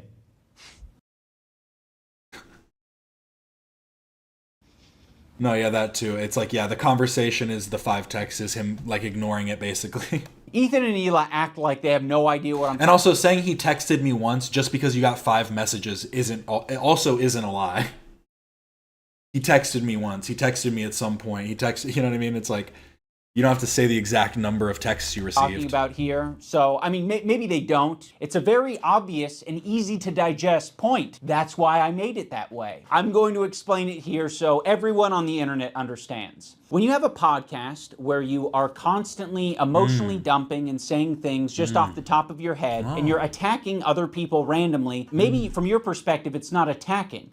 Maybe you're just commenting on someone else's situation. He's got to be one of the most visually repulsive people. FaZe Banks, like, in my opinion, he's somewhat repulsive to look at. And be pedophile. Pirate Software was like weird about it. It's like, look at my old voice, it's so lame. What an obnoxious loser. She goes, I can't believe these people are so obnoxious. And he looked like an idiot who's obsessed with me, dude. But what happens when other people comment on your... Why did you throw in that last bit? The rest of them I would almost accept as Ethan being serious, but this last one's clearly a joke. I believe these people are so obnoxious. And he looks like an idiot who's obsessed with me, dude. But like, that's clearly him trolling. We do a little trolling. What happens when other people comment on your situation? It doesn't feel too good, does it? But he's like, no, actually, Ethan, the fucking... That's not what happened. And I thought you were being empathetic. What are you talking about? What? Dude, nothing he's saying makes any sense. You weren't being... We don't think you were being empathetic in the Content Cop. But you're saying that you were being empathetic in the Content Cop. But now you're saying that it's like basically light ribbing. And that Ethan does the same thing and shouldn't feel weird about it. But what should he feel about it? Because it's a criticism that you're making of him. He should give his response. Should he just accept it and go, you know what, I'm completely wrong. I'm imagining everything. Like, what? It's just so weird, the point he's trying to make. Jew bag. Fuck this Jew bag Zionist baby killer, guys, right? I think that was just the clip from, I think it was a Mika's Rhetoric video that Ethan was watching, and he calls Dan Clancy a pedophile while he's watching it. I think she was just on screen. She just got a few frames in this video just for the clout, you know? I don't know if that's what the video is. That is the back and forth I'm describing. You might have thought, we were just saying that Ian and Anissa are bad friends. Well, guess what? We didn't take it that way. Our POV is like, fuck everybody, and I don't want to hear any excuses. You're not my friend, and you never... Oh, we already saw this, bro. Okay? Were, and you never will be. You never will be. What we took it as is Ethan and Hila are shit-talking us. They just implied that we are okay with people using CPS as harassment. Which you are. And now all of their fans are... You've literally not said that you're not. I mean, you basically are just saying... You basically just said that it's valid. that it's valid that they got CPS called on them. Gating us. So I am going to respond in kind and make a content cop. So yes, that is what the cycle of harassment looks like. Okay, what does that have to do with me? I don't know. How about you fucking Nazis? How about that? You might think that all of the harassment you're getting has everything to do with your politics and your idea of Israel-Palestine, but dude, that's not the point at all. That literally, what? A lot of my gripes. That's why the reason the debate wasn't just strictly about Israel-Palestine is for that point precisely. That Ethan knows that his perspective isn't the thing that's drawing so much hatred towards him. Like, bro. We're centered around you dragging me into your shit. You know, you knew that you were going through a lot and you were saying, I'm hurting, I'm now going to make them hurt because they're not putting their head on the chopping block. Fuck you, you're a piece of shit. I'm sure there's anti-Semitic people that are attacking you guys, but they're not me, they're not Anissa, it's not Hassan, it's not all of these other creators that you're... And can we just guys, isn't it possible for a white person who's not racist to say something racist? Isn't it possible for people who aren't inherently anti-Semitic to make anti-Semitic claims or promote anti-Semitism or just promote bad things? I'm just you guys you're literally acting like you're just completely altruistic and everything you do is from the best place in your heart. It's so you are see-through. You are translucent. You're attacking. You're not the biggest victim on the internet, Ethan. Other people can experience a horrible fucking time. And guess what? They're not getting this other benefit, which is 26,000 viewers. You're getting a lot. Oh, he's just jealous. A lot of money and a lot of content, a lot of things you care That's why he made this video, because he said, damn, that content cop did really well. Gotta follow up. About from these beefs and from this harassment. There are a lot of people that you've just bullied and they have nothing to gain out of it. Frogan isn't making a bag from this. She's not getting content out of this. You're attacking her in relentless ways and endorsing so much worse harassment than what even you send her way. The shit he said and posted about Frogan over the past years is insanely nasty shit. Yeah. Worse than anyone I've seen. If this is true, absolutely mind-blowing, insane shit. Hold on, it's not worth. See, this was just all this was a translation issue. See, they just miscommunication between a foreigner and an American. What Love was saying was that it's the worst. This guy's criticism of Frogan is the worst that he's seen towards Frogan out of anyone that's criticized Frogan. Ethan thought he meant that it's the worst criticism he's ever seen toward anyone. And Ethan's making the claim, which is true, that being called a Zionist baby killer, the Zionist part isn't as terrible, but being called a baby killer genocide supporter is a lot worse than being called fat and ugly, which is true. Worse than anything you've seen. How could it be worse than anything you've seen? Literally, no. I guess he was not. very nasty. Well, I'm just saying, people fucking want to get lay down and fucking I'm talking about specifically against Frogan. But he called her fat, right, and ugly, which is everybody's benefiting from this. I'm benefiting from this right now. Well, the thing is about what ways in which you're benefiting from it, because they're benefiting from the perpetuation of these invalid criticisms. I'm benefiting from criticizing their critiques, which I think is valid, and I'm proving my points. It's horrifically mean. I get called a fucking baby killer. I was talking specifically about That's way Frogan. worse than being called fat and ugly, in my opinion. Also, on top of Ethan and Neela constantly victimizing themselves, I did notice that as soon as we didn't immediately jump to Ethan and Neela's defense, Ethan took that to heart and he started to make that his... See, I think that's the worst part. I'm benefiting from Ethan and Hassan having conflict. Hassan and Frogan and all of them are benefiting from the conflict in the Middle East. And obviously it takes somebody to talk about it. But when they're also the ones that end up keeping all the money from it, I mean, it could go different places. Why doesn't Hassan move somewhere else that doesn't benefit Israel? Move to a country that doesn't support Israel? Just saying. You live in LA. His employees' problems. Instead of just, sucking it up and taking on himself, he decided to imply that Lena is going to have a problem with that. A lot of this has ramifications for the crew. The way that they have it set up is basically, if Lena were to drop out, she would lose, she would have to pay back $25,000 or something insane. And besides that, which I told her I would cover if she wanted to drop out, she's been working really hard. And just because I'm having an issue with what's going on here. You bringing up Lena dropping out of the fight was you publicly showing to your fans, I don't approve of this. No, it's him explaining a conversation he had with his employee and explaining the strange contracts you have them signed under to where they have to pay for all of their own stuff and you will pay it back unless they don't fight. Unless something comes up. What if someone gets sick? What if somebody has an injury in training? Are you still going to pay them back? Is it just people that drop out? What is the clause in the contract that decided this? You were saying this shit before the content copy. Because we also already know from Harley that not everybody was getting paid the same, which would have been part of the contractual obligation. But it almost sounds like they don't have an actual contract. Everything was just spoken. And for a big event like this, if that's the case, is really dumb. Came out. Which I told her I would cover if she wanted to drop out. But now you are saying that you didn't have a problem with any of it until I made the video. I was totally on board until the organizer put out a video. He was on board. That's why he said it's up to Lena if she wants to drop out or not.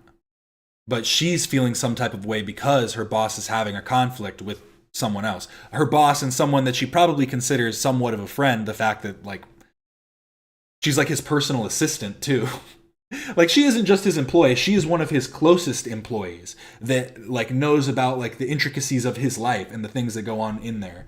So yeah, she has a bit of a connection to him.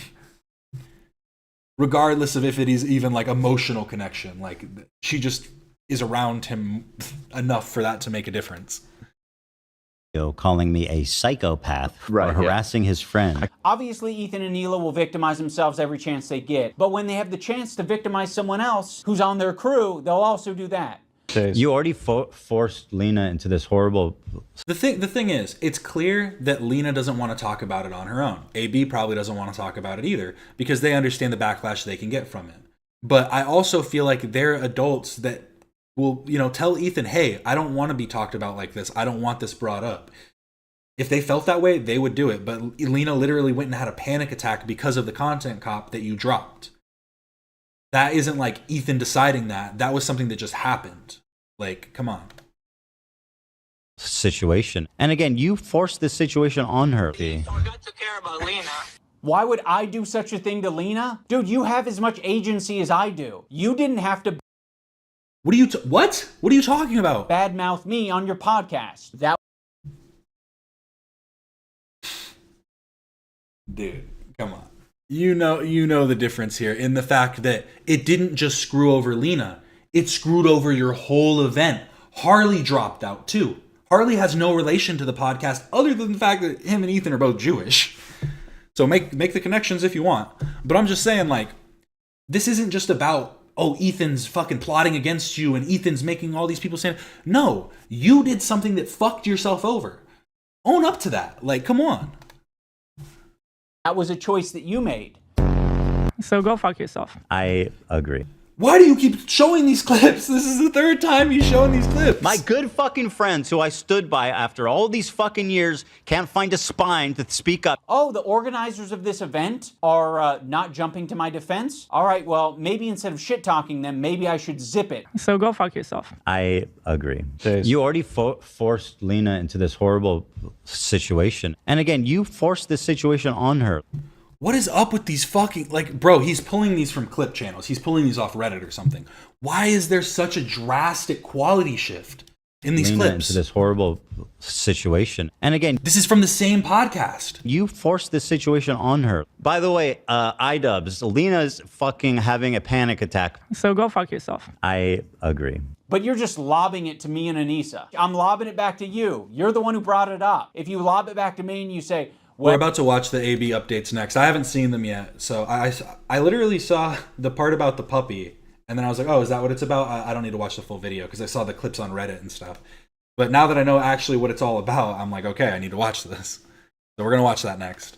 well, I didn't have your back publicly. Well, fuck you. I'm going to lob it back and say, you're being irresponsible on your podcast, and you're not taking any accountability for the shit you're putting out online. I think that's going to do it for this video. There's a lot more that I can share, but... You literally just... You didn't take any accountability for the fact that you're screwing over Creator Clash. You basically just put that all on Ethan for the fact that Lena's upset, for the fact that Harley's now left and fucked over LA Beast too. I'm not saying Harley fucked over LA Beast. You, Ian, you fucked over LA Beast. And that's the worst one of them all. That's my goat right there. It's going to be lobbed back. Yep, you know. That for the future. Is he really about to promote it? And in closing, I will reiterate so that, you know, there's no ambiguity about it. Anissa and I are no longer involved in Creator Clash. We're no longer involved in Creator Clash, so go buy tickets. It's still live. You guys can go get tickets right now. I'm not involved at all, I promise. We're stepping down completely. We hope that the event is a massive success this year. We hope that all the fighters get what they wanted out of it. I'm sorry that I'm such a fucking nasty person who just wants to roll around in the shit. I'll put the link to Creator Clash down in the description if you want to support them in their mission to get creators to fight and raise money. Do you guys think Ian got a payout? For charity, you can do that down there. I will be doing that on my own, and I hope you guys have a good time. Also, for all the people who touch grass, I want to remind you to click the like button on this video. Not so it goes in your algorithm or anything, just specifically so that we can add a counter narrative, or I can get an idea of how much astroturfing is out there, because I know that a lot of these fuckers, they love their dislike button extensions. And I saw that shit and I was like, what the fuck? These are all like fabricated numbers. The like-dislike ratio was like 80-20 on my video, and then they tried to create a narrative of like, no, people actually hate this content cop, guys. It's actually so much worse. Like, bitch, like, people were more upset with, like, my wife being on OnlyFans. You're gonna show a separate one? You're gonna show the likes for a different video. You're not gonna show... Bro, you are such a fucking liar. You are literally a liar. Wait, and so what video is this? What is the title of this video? Because I want to go check to see if this is pretty accurate. Because if this is accurate and it shows about 61%, then we know that he's fucking lying.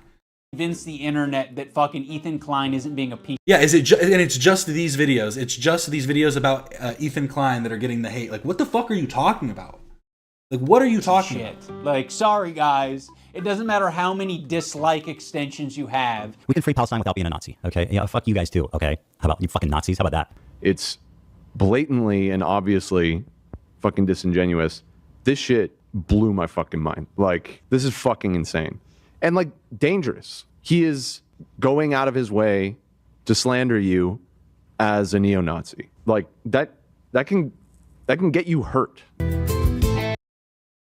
Wait, what? As a neo-Nazi. Like, that can get you hurt. Oh, and then he's memeing. He's memeing. Damn, bro. All that boxing training did not help your physique at all.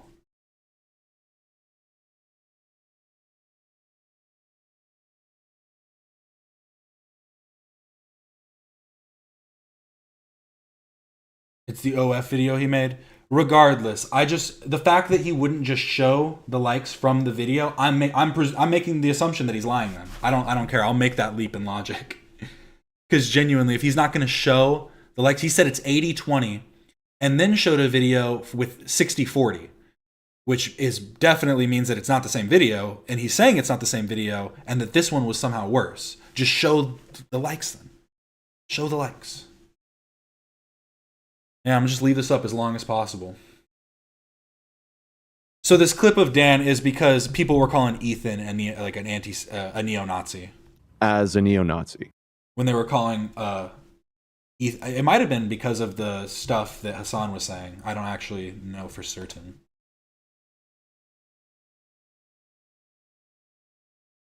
Nah, this is Beanie Dan. This is before the hair. But let's move on now. Oh my god, that genuinely my heart rate. But now we can get to AB. The calm in the storm. Oh, hello. I have a few updates for you guys. And also, there's a few things I want to get off my chest. I'll explain why I'm in a bathtub later on in the video. Okay. So there's been a lot going on with me and Lena. If you're not familiar with what's going on, then this video is going to be super confusing. Complete sidebar. I dislike this tiling. I do not like the way this looks. I can't even explain why. I don't like it. And sorry, you AB. can ignore it. First thing I want to talk about is Lena has dropped out of Creator Clash 3. Unfortunately, she was super excited about it. I was excited. I was nervous. I was scared. So yeah, it's like, is this one all completely wrong? And how wrong is it? That's like my whole thing is, even if it's wrong, how wrong? Because like... I was excited for her to get her moment to shine. We've already talked about why she's out. She was in an uncomfortable situation, and I hope that no one uses us as the excuse to attack any. No, yeah, I'm gonna watch that video next. I just wanted to make sure I get the onset, because I didn't watch this one all the way through. I had seen the clips about the puppy on Reddit, and I thought that's all this video was about. People love to use me and my wife as a chess piece in internet drama. You know, Creator Clash is very special to me. It was the coolest thing I've ever been a part of. Lena's opponent, Funky Frog Bay, deserves better. This is their first experience, and they deserve a experience that's not tainted by internet beef. That's that. I spent years working on a Creator Clash documentary that I haven't put out yet. At this point, I'm so sad that I didn't put it out prior, but I don't know. I don't know if I should still put it out. I'm very proud of my wife for the work she's put in. It's very scary. Boxing's very scary, and she was giving it her all. And she looked awesome. She was doing really well. It was hard watching her spar. It was hard watching her get punched in the face, but she was doing so well. I wish people could have seen her fight. It just sucks. I feel like Lena's always getting the short end of the stick when it comes to stuff. Since I've known her, she's always, I don't know. I feel like she's always had to deal with shit, but always remained so positive. She was being coached by my coach, Wally, who definitely is a tough coach to have, but yeah, he's great. And it was hard to tell him that Lena wasn't going to be involved anymore. I was streaming outside of her last practice. I wasn't inside. I was streaming on my phone in the car, and Wally walked out with Lena to take a photo of their last practice together, and it's very sweet. And he told Lena, "I'll always be here. Whatever you need, I'm here for you." It was very sweet. Oh, Lena's taking pictures with Wally. How sweet. Her last day of training. Don't dox the gym, bro. No, that's so sweet. He said, I'll be here. He's like, whatever you need, I'll always be here. I wish you guys could hear it. That was fucking beautiful. It's crazy how lethal that man can be, but also how sweet he is. And regardless of what he said. Hey man, float like a butterfly, sting like a bee. He has a sweet spot for me and Lena, which, you know, everyone does for Lena, but yeah, I don't care what he says. I know he's a sweet spot for me. He's the man. And I think, beyond a shadow of a doubt, Lena would have won her fight. And that's no disrespect to her opponent. It's just Lena's a beast. She's an athlete. I wasn't an athlete in high school. Lena was. I'm sure a lot of you watching this video know what's been going on with me and Lena. We've been getting a lot of hate, and we're expected to be the perfect representation of our people. And it sucks that no matter what we do, it's never enough. But anyways, all this hate that we've been getting was one of the reasons that Lena got involved in this event, and one of the reasons that I was okay with her boxing, even though I was terrified, but I thought it was good to keep our mind off of shit. We're getting criticized by everyone, being criticized by other Arabs. You like that money, AB? You like the fucking paycheck, AB? Fucking pussy. By white dudes who, for some reason, feel they have the authority to say that we're a disappointment to other Arabs. AB is such a You are, and this is no exaggeration, literally selling out your own people. That's sad. I'm of course talking about Mike from PA, which I always thought was Philadelphia, but I guess maybe it's Palestine. Mike from Palestine. That's what he thinks. مثلا AB غاضب مني وهو غاضب من حسن وغاضب من دينمز لأنه غاضب جدا من نفسه وأفهم ذلك. We had people changing. I'm sorry, but hearing Mike do that it was kind of funny. The information on my wiki fan page, whatever the hell it is, they're taking an event from my college years where I fought to have a Palestinian flag put on this mural at my university, and but they changed the information to make it look like I fought to have the Palestinian flag removed. What other insane shit? It's a lot. And this is the part that I don't understand. Critique your actual beliefs about the things that he says, or the things that, you know, it's like he's not standing up for or whatever. Why do people find it so necessary to lie? To make up the just whole fabrications that it's just so weird. It's like you realize that you're wrong and you have to lie to fit your narrative. Like, it's just so bizarre how often it happens. And again, he's showing the proof. It's a lot. The actual exchange I had with the vice chancellor. There he goes.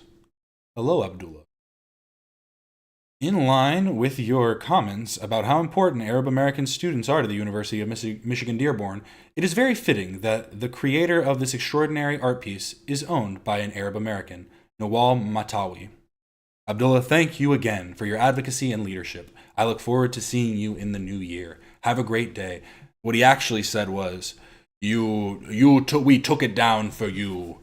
The Zionist that you work for, that you will work for, Ethan Klein, has been sending us many positive affirmations about you. And again, people love to use us as chess pieces and internet drama.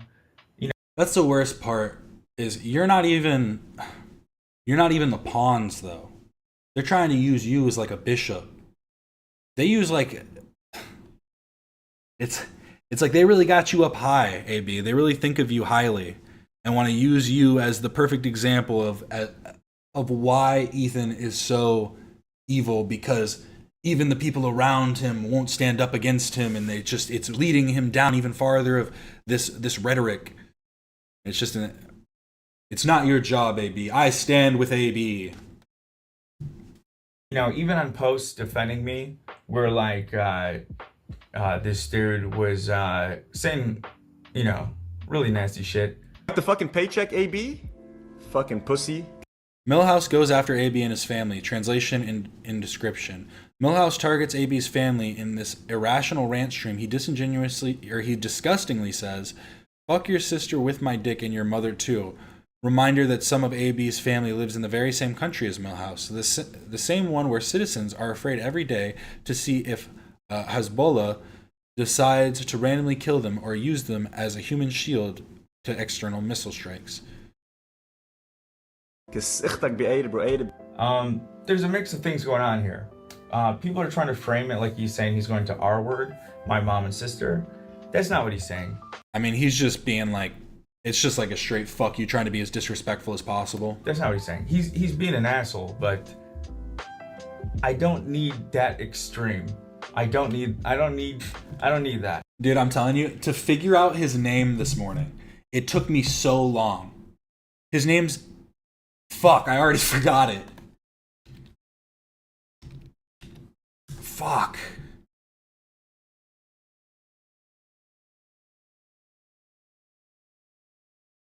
It's Anthony Sargon. That's it. Anthony Sargon. He calls himself Milhouse, and like all these different clips that I've seen of him, I'm like, bro, what is your actual fucking name? Anthony Sargon, that's it. I don't need you guys to be that extreme.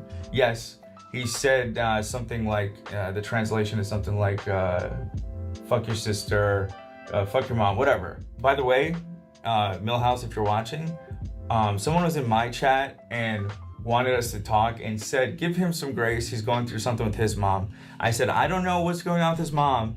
Hey, if something's going on with your mom, that's even more of a reason for you not to speak out like that ill against somebody else's family. Like, come on. But I'll pray for her. I wish her well. And the next time I see a clip of you, you're just saying, fuck my mom. But hey, good job. You're doing a good job, man. You're doing a good job. You know, I'm sure Zionists love you. I'm sure they love you as an example of us Arabs being fucking barbaric. As every fucking person on the internet and every person in the world wants to prove. Oh, it's not Anthony. Oh, it actually is Milhouse Van Houten. Okay. I didn't know. That we're nothing but fucking barbaric animals. You're doing a great job, man. You're doing a great job. I will continue to defend you and try to steer away from that narrative. You're welcome. So that's the part that people got upset with, was AB saying this. But fucking barbaric animals on the of us. I'm sure Zionists love you. I'm sure they love you as an example of us Arabs being fucking barbaric. As every fucking person on the internet and every person in the world wants to prove that we're nothing but fucking barbaric animals. You're doing a great job, man. You're doing a great job. I will continue to defend you and try to steer away from that. So that is in reference to him being directly disrespectful to both, like, AB and his family. So him just saying, bro, have some decorum, have a little bit of class. I've never said anything disrespectful about you, and I will continue to, like, stand up for you.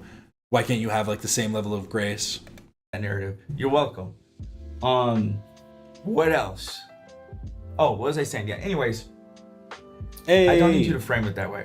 I don't need you to frame it that he's saying he's going to R-word my mom. But there are people in there who are legitimately defending me, and I appreciate that. And then there's people saying, oh, and I bet AB will still defend him. And they'll use this clip now to say that too. You see, it's just all, whatever way, whatever narrative they're trying to push, they'll use us. This is my favorite. It's just true that, like, AB is the perfect example of someone who is on the right side.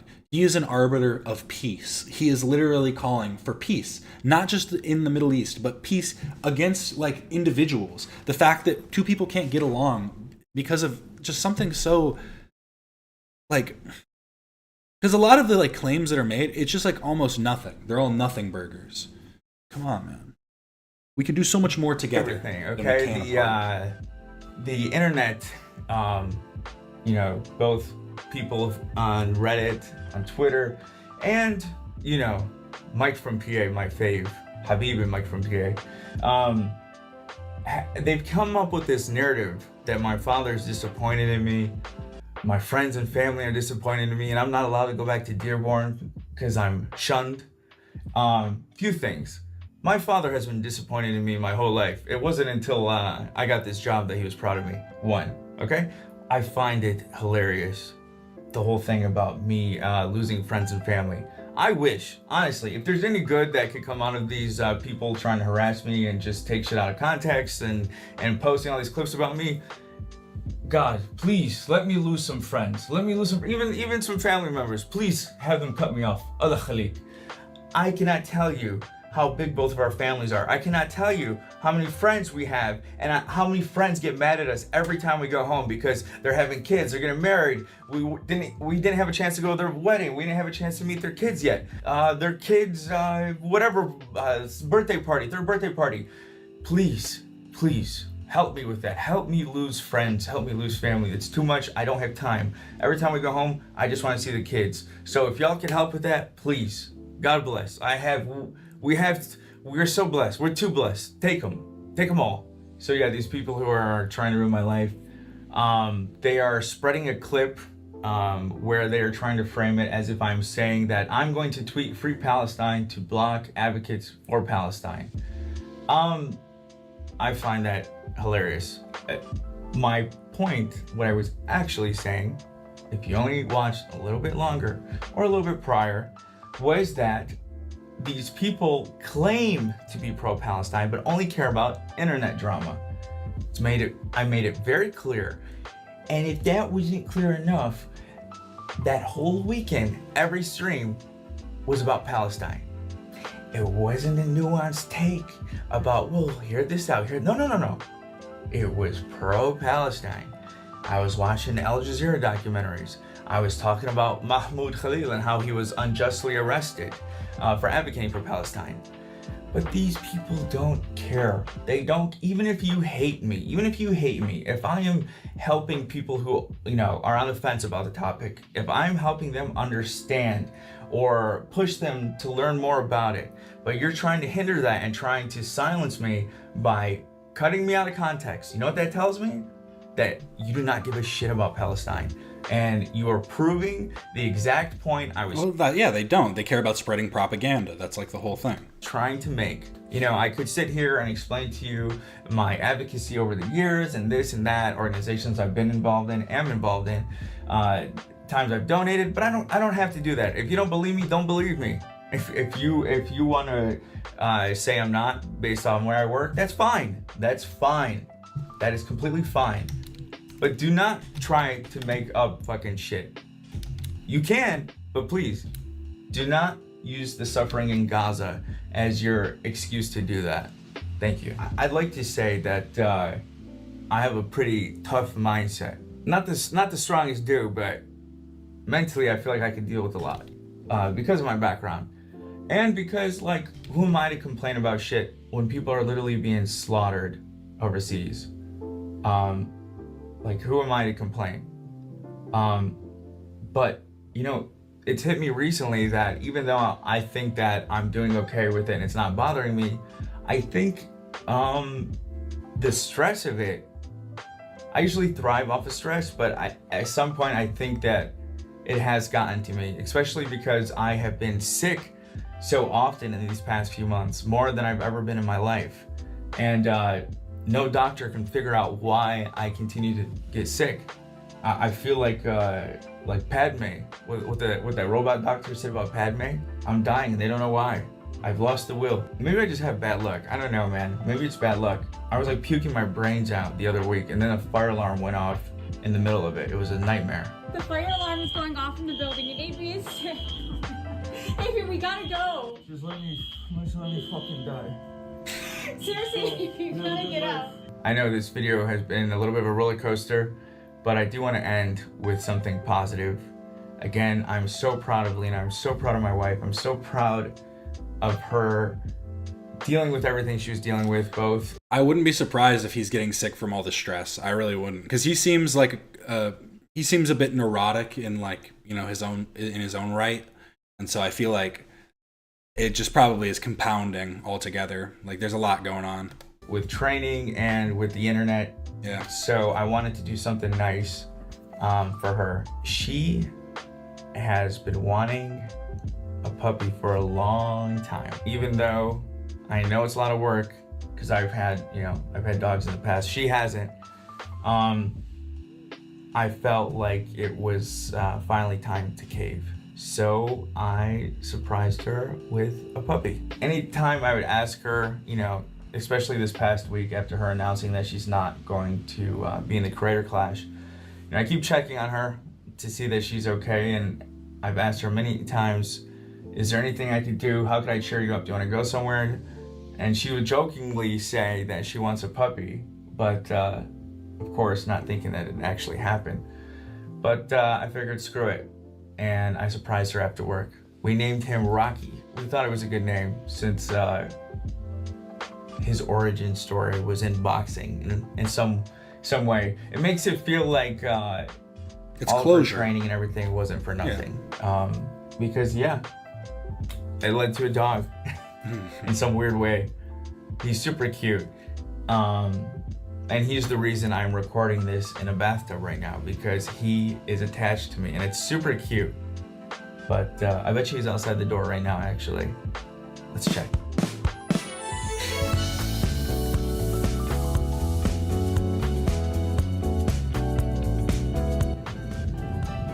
Lena is Does he have multiple music tracks playing? About to come home and I'm about to surprise her. Hey. He does. I don't know why I'm nervous. Are you nervous?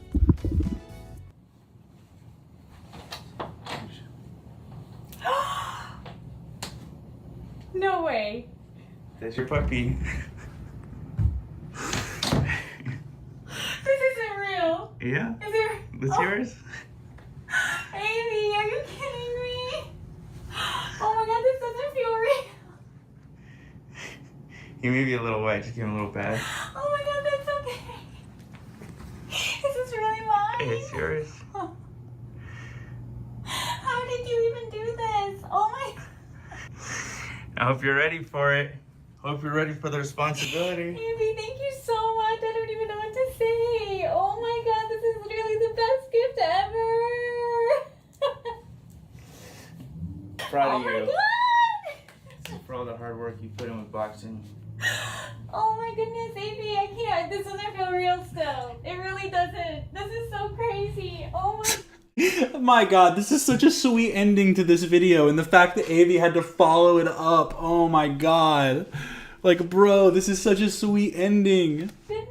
Alright guys, if you're new, subscribe, and for those of you who have continued to show me Lena support, appreciate you so much. I was initially gonna put like I got this new light. Ah. I was gonna put it like pink or something. But I was like, it feels too like euphoria, which isn't a bad thing.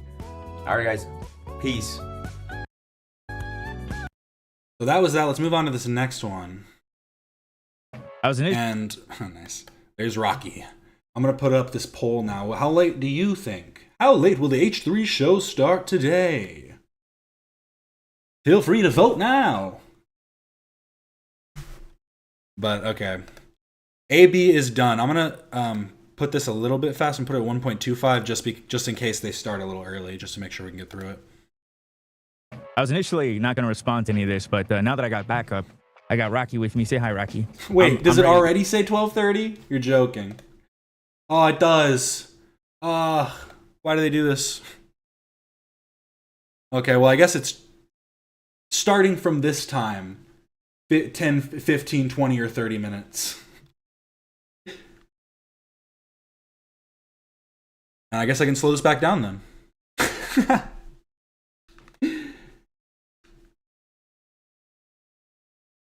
I just do YouTube. I've tried to figure out how to do cross-platform before because I've thought about it, but it's kind of complicated. I probably could figure it out, but I don't know.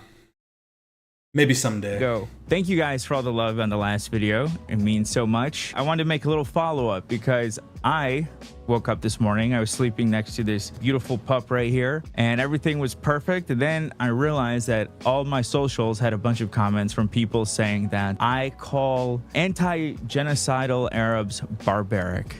And I was like, okay, which moron? We know already it's bad empanada, but yeah, it's just the way that the framing is always the worst part. Like, how come they can't just be honest? Be honest and critique it for what it is. Stop lying. I made a video today for something that insane. I knew it had to be, without even really looking into it, Bad Empanada. For those who don't know, Bad Empanada is this dude who likes to pretend to be the Joker. Like, he has everything planned out and he's doing all these elaborate plans to take people down. But in actuality, he's nothing but a big fat pussy. I mean, excuse my language, I don't know how else to put it, but he's a joke. He tries to act like he's this overlord who has everything planned out, but essentially he's just a little bitch who does whatever he wants. Bad Empanada likes to think that he's the Joker, but in reality, he's like the Mad Hatter in Batman. Or he's like if Scarecrow didn't have any of his like serum that makes people like go crazy, so he's just the crazy one. Harasses people, and he lives in Argentina where he can get away with doing these types of things and not deal with any type of repercussions. All right, bud, you want to go to mommy? Say bye to Rocco. I don't want to talk too much shit while he's here. Say bye. Okay. So yeah, this was the message I woke up to. It says, Abi Ayad called anti-genocide Arabs barbaric Arabs in his new video on his channel. Blah, blah, blah, blah, blah. Abi, you will now be dealt with directly rather than peripherally unless you delete this video and publicly apologize. Okay, let me be clear about this. Listen here, you dumbass. You fucking moron. You have no authority. You have no power. You have no leverage. You're nothing but a little bitch hiding behind the internet talking shit. You do nothing but dox and harass people. I don't know who you're talking to. You don't know where I'm from. I'm not afraid of you. I'm not intimidated by you. Your tactics are so hilarious to me. I find it cringe that people fall for your shit of trying to act like the Joker. And anytime you get any sort of pushback, you want to cry like a little baby and play There he goes. Yeah, he really does think he's the Joker. I'm telling you. It's the way that video he sent to Ethan being all like, "Hello, Mr. Klein." It's like, come on, man. Just look on clutch. It's hilarious. I will be suing this person. I'm doing this. Fuck you. Go cry about it, you little bitch. And I'm just going to start it on you. Oh, and by the way, don't get too excited. This is going to be the one and only time I respond to you. I've tried to stay quiet for so long because people said this dude was insane. He's a pussy. And I've learned that pretty clearly throughout these past couple of months. You give him any little pushback and, oh my God, you doxed me. You did this. He just makes up shit, anything he can, because he's a coward. You're a fucking coward. You're a joke. And I love knowing that you're going to see this footage and have a little bitch fit and cry and scream and threaten and post your Instagram stories. Oh, I'm so afraid. Let me show you what I said in response to this. You'll be dealt with directly. Who the fuck are you, you little shit? This was my response to the Reddit post where I initially saw his community post. Laughed my ass off. The only thing this dude could do that scares me is breathe his shit-smelling breath near my face. Just another prime example of how disingenuous nut jobs like this are. In the video, I said that no matter how much nasty shit Milhouse says about me, I will continue to defend him from the false narrative of the world, which is us Arabs are barbaric animals. But again, these people do not care. Drama is more important than Palestine to them. I said, free Palestine, F anyone trying to lie about it or silence me. And then, you know, I have no need to prove myself. This is just, I feel important for people in the audience to see. I said, this is just one of countless examples of texts I get from friends and family on the daily. People who actually have family in the Middle East, people who actually lost people who actually care. This person, I said, I just watched your YouTube video. It was well said. I love how these people just want you to raise hell without thinking and quit your job because they aren't in your position. They're so brave and willing to roll the dice when they're gambling with your chips. Actually, I got another one from my uncle, which was very sweet. He is probably who I look up most of this world, him and my father. And he said, my aunt sent it to me. She said, we are proud of you. I'm sorry you are going through this. Your uncle said, all that is around you is no match for all that is within you. Continue to show support for your people, and congrats on the dog. That's why my uncle's a fuck. See, like, it's people that say stuff like that that are the people that promote peace. Like, the people that will be, like, because it's the part that really just irritates me the most, is we are not a part of this conflict. We can have our opinions about it, we can have our decisions, but ultimately we are not, like, involved in it firsthand in any way. And so we have to make sure that we are being, like, respectful and, like, justified to the people we're trying to change the minds of. If all you care about is pushing people away and talking shit to them, okay, keep doing what you're doing. But if you actually care about changing the minds of the public and, like, you know, getting people closer to what you believe, it takes a lot more than just, like, spouting off. Fucking man. He is the man. He is the man. I love him. Again, these people, I said in my last video, these people love to make up this narrative that I'm losing all my friends and family. And yeah, exactly. If anyone actually cared, the cognitive dissonance you have to support Russia while supporting Palestinian support is so bizarre. Like, it doesn't make any sense. It's just so weird. And and because all they can do, the only way that they can connect the two is to go, it's their historical land, which is such, like, a vague generality that doesn't actually hold weight if you go, like, it's just weird. Very weird. Yeah, I find it hilarious. So anyways, I said, these trolls can be disappointed with me. They can criticize me, but the moment they twist shit like this, let it be known that these are bad faith actors. They are unhinged and are one of the greatest weapons against the movement. They're used as examples to try and show we pro-Palestinians cannot be reasonable. Stop giving the opposition ammo.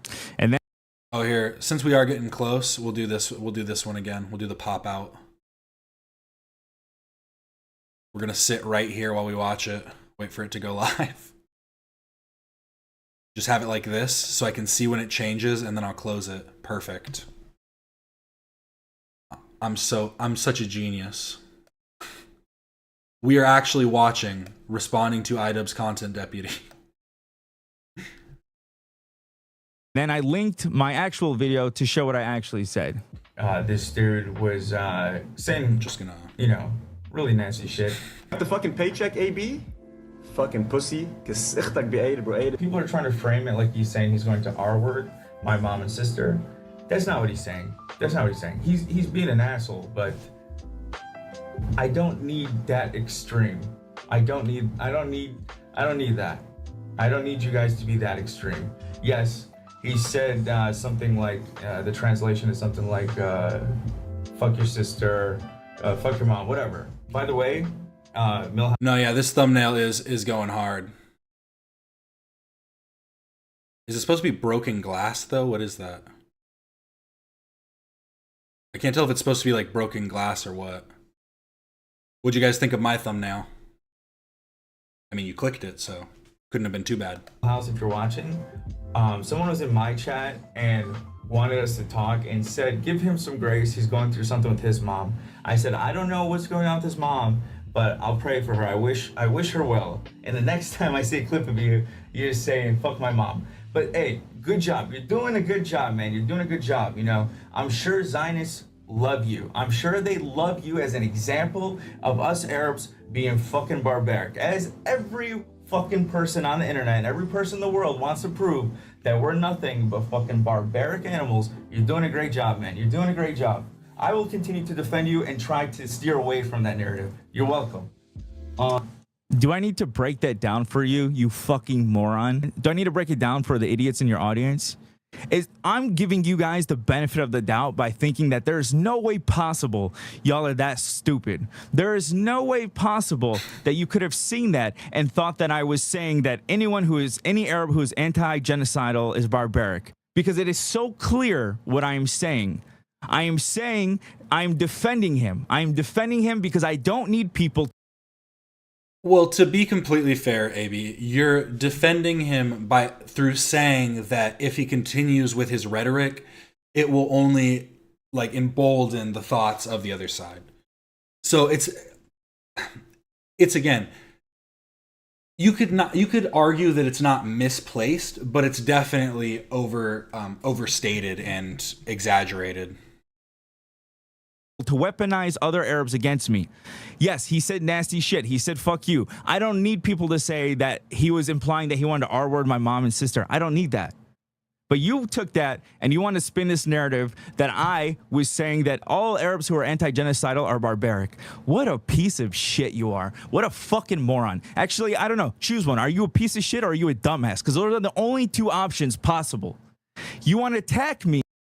I think you're right. Plexiglass that has been shot through. It's the only logical answer. Sorry, AB. For defending an Arab who has talked shit about me by saying that I'm saying that all Arabs who are anti-genocidal are barbaric. What a fucking disgusting piece of shit you are. You fucking moron. I'm not afraid of you. I'm not going to back down. You are a joke. You're a little fucking crybaby. Anytime anyone tries to say anything to you, you throw a little bitch fit. How does... I gotta say, I love Mask Off AB. Once he finally goes, not Mask Off, because Mask Off implies that he's putting up a facade. I like Unchained AB. When he finally says, fuck, I'm dropping the Rock Lee, like the weight suit that Rock Lee wore in Naruto, and he's going off now. Disgusting. How disgusting. You want to criticize me, say I didn't say enough, I'm not saying enough, you want to say I'm a piece of shit for where I work, say whatever the fuck you want. And you're right, yeah. Any type of grace or charitability you try and give to snarkers, they use it against you. You're entirely right. I don't think they're using it as Nazis. I don't think they're using the swastika as Nazis. That was Ethan failed in saying that because now that's all they're going to hinge on is you don't even think it's a Nazi sword. It doesn't matter. That wasn't the point. When the moment you... But that's the only point they'll be able to stick to it from then on. Twist something like this, especially when it's me defending an Arab, it shows how fucking disingenuous you are, and shame on you, and shame on anyone who believes it. Clip this, say I'm triggered, do whatever the fuck you want. I don't care, just don't act like you give a fuck about Palestine. You care about internet drama, and that's it, Here, look at this comment. Where's the timestamp where you called brown people fucking barbarians so I can report you for it without watching? And of course, this person's username is Radical Individual. Wow. Oh, did I just die? I mean, legitimately, that's like the most, like, what? drama, and that's it. And that's it. Here, look at this comment. Where's the timestamp where you called Brom? Like, have you not seen a clip of it? What, you were just hearing some random person say it and you just took it at face value and decided that you're gonna go and report it because of that? Like, you're a pussy, bro. People Sorry. fucking barbarians, so I can report you for it without watching. And of course, this person's username is radical individual. Wow. Oh, did I just dox someone? Are you gonna fucking cry? Here, I'll dox someone. I'll dox everyone on the snark right now. You ready? I'll dox you, Bet Empanada, and everyone on the snark. You ready? You wanna know where you guys are located? Right here on my fucking dick. And you guys need to hop the fuck off. Oh, I just hope you record. See, AB is really funny sometimes. AB really does need to chime in more. Just gotta speak up. Speak up, baby girl. We can't hear you. Your reaction. That's all I hope. I hope I can see you losing it and crying like a little fucking baby.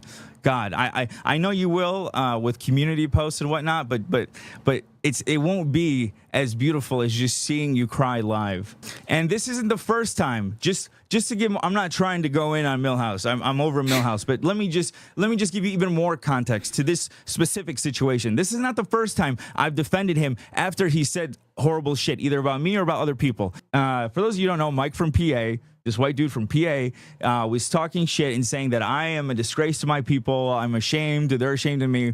Whatever the fuck. And I made me upset because I'm like, who are you as a white guy to say that I'm a disgrace to my people and my people are disappointed with me? Who are you to say that? I understand he's white. I appreciate him defending Palestine. God bless. I'm okay with him criticizing me for whatever the fuck he wants. But who are you to speak on behalf of my people? And you, Milhouse, stood up and you're like, well, as a Lebanese guy, I'll say you're a disgrace to our people. I was like, okay, dude. And then I said something about it on my stream. And I said, even though you've said horrific shit, and that was referring to his comment about loving the screams of innocent Israelis, I still don't want to dogpile on you. I still don't want to do that because you're Lebanese. You live in Lebanon where it's being actively bombed. And that's the thing is, I think I'm saying we because I give people the same grace. I'm not going to look like down on somebody who's like, oh, I think that, like somebody who's living in the region that thinks these things about Israel. I'm not going to like disparage them, but it doesn't mean that it's not like still wrong, right? You know what I mean? It's like just because you have a reason and like there's a justification in your mind does not make it an actual justifiable like reason. And I don't actually, you know what? Let me just show you his reaction to it. You know, fuck it, man. Fuck it. Milhouse, I don't know if you'll see this clip. I want to say like also, all right, fuck it. Milhouse, like AB, I don't know what, like, if you're afraid of like saying something about me, I'm not gonna fucking come after you, bro. I'm powerless. So there's nothing that I can do to harm you. Well, here, let me explain myself now. No, I'm not afraid to come after you. What I'm saying is I don't want to call out someone who's in Lebanon being actively bombed, no matter how much shit they talk. I don't even know who these people are at all. I've only ever heard of Milhouse, and I had to find his podcast, Do Not Worry, through the Arabs podcast that Frogan does. That's the only way I was able to find his account. I'm telling you, he needs to figure out a way, like, a lot of these creators need to figure out ways to like market themselves better, because you might get more of a following if it wasn't just called Do Not Worry, if you had like your name associated to, so they know who the host is. That's a completely secondary point about me. Even though previously I've seen you defend me, but like I said, the snark brain got to you too much. Milhouse, I don't know if you'll see this clip. I want to say shame on you for me telling a white dude that he has no right to speak for me as an Arab, and then you look at the camera and you say, well, as a Lebanese person, I'm saying that you're a disappointment. You can say whatever you want to me, say however you want to, but to do it in a way in which you side with a white person, Habibi, you're getting too high off the snark cloud, okay? I'm telling you that. I'm sorry, but the white person did way more than, like, he spoke out way more than AB has. So the white person he's talking about is Mike. So what? Is Mike from PA. Mike from PA. I hope, okay, AB put that image up. I was like, wait, what? Let's watch. Had to remember. Okay, here, I'll explain. The problem is the fact that what we were arguing about was him speaking on behalf of my people. As I said, criticize me whenever you want. But when the specific argument is this white dude telling me how Arabs feel about me and speaking on behalf of Arabs is not okay. And then Milhouse jumped in and felt like he was going to be the Arab to co-sign that. And that was the problem. Yeah, I'm glad that Mike from PA speaks about Palestine. God bless him. I thought he was a cool guy at first. That's why I defended him. Every encounter we had, he was nice. He was asking about my family. I was like, oh, this guy's awesome. But then I found out later on he doesn't care. It's just about trying to use me to hurt people around me. Trying to please everyone, but when you try to please everyone, you end up pleasing no one, bro. Who am I pleasing?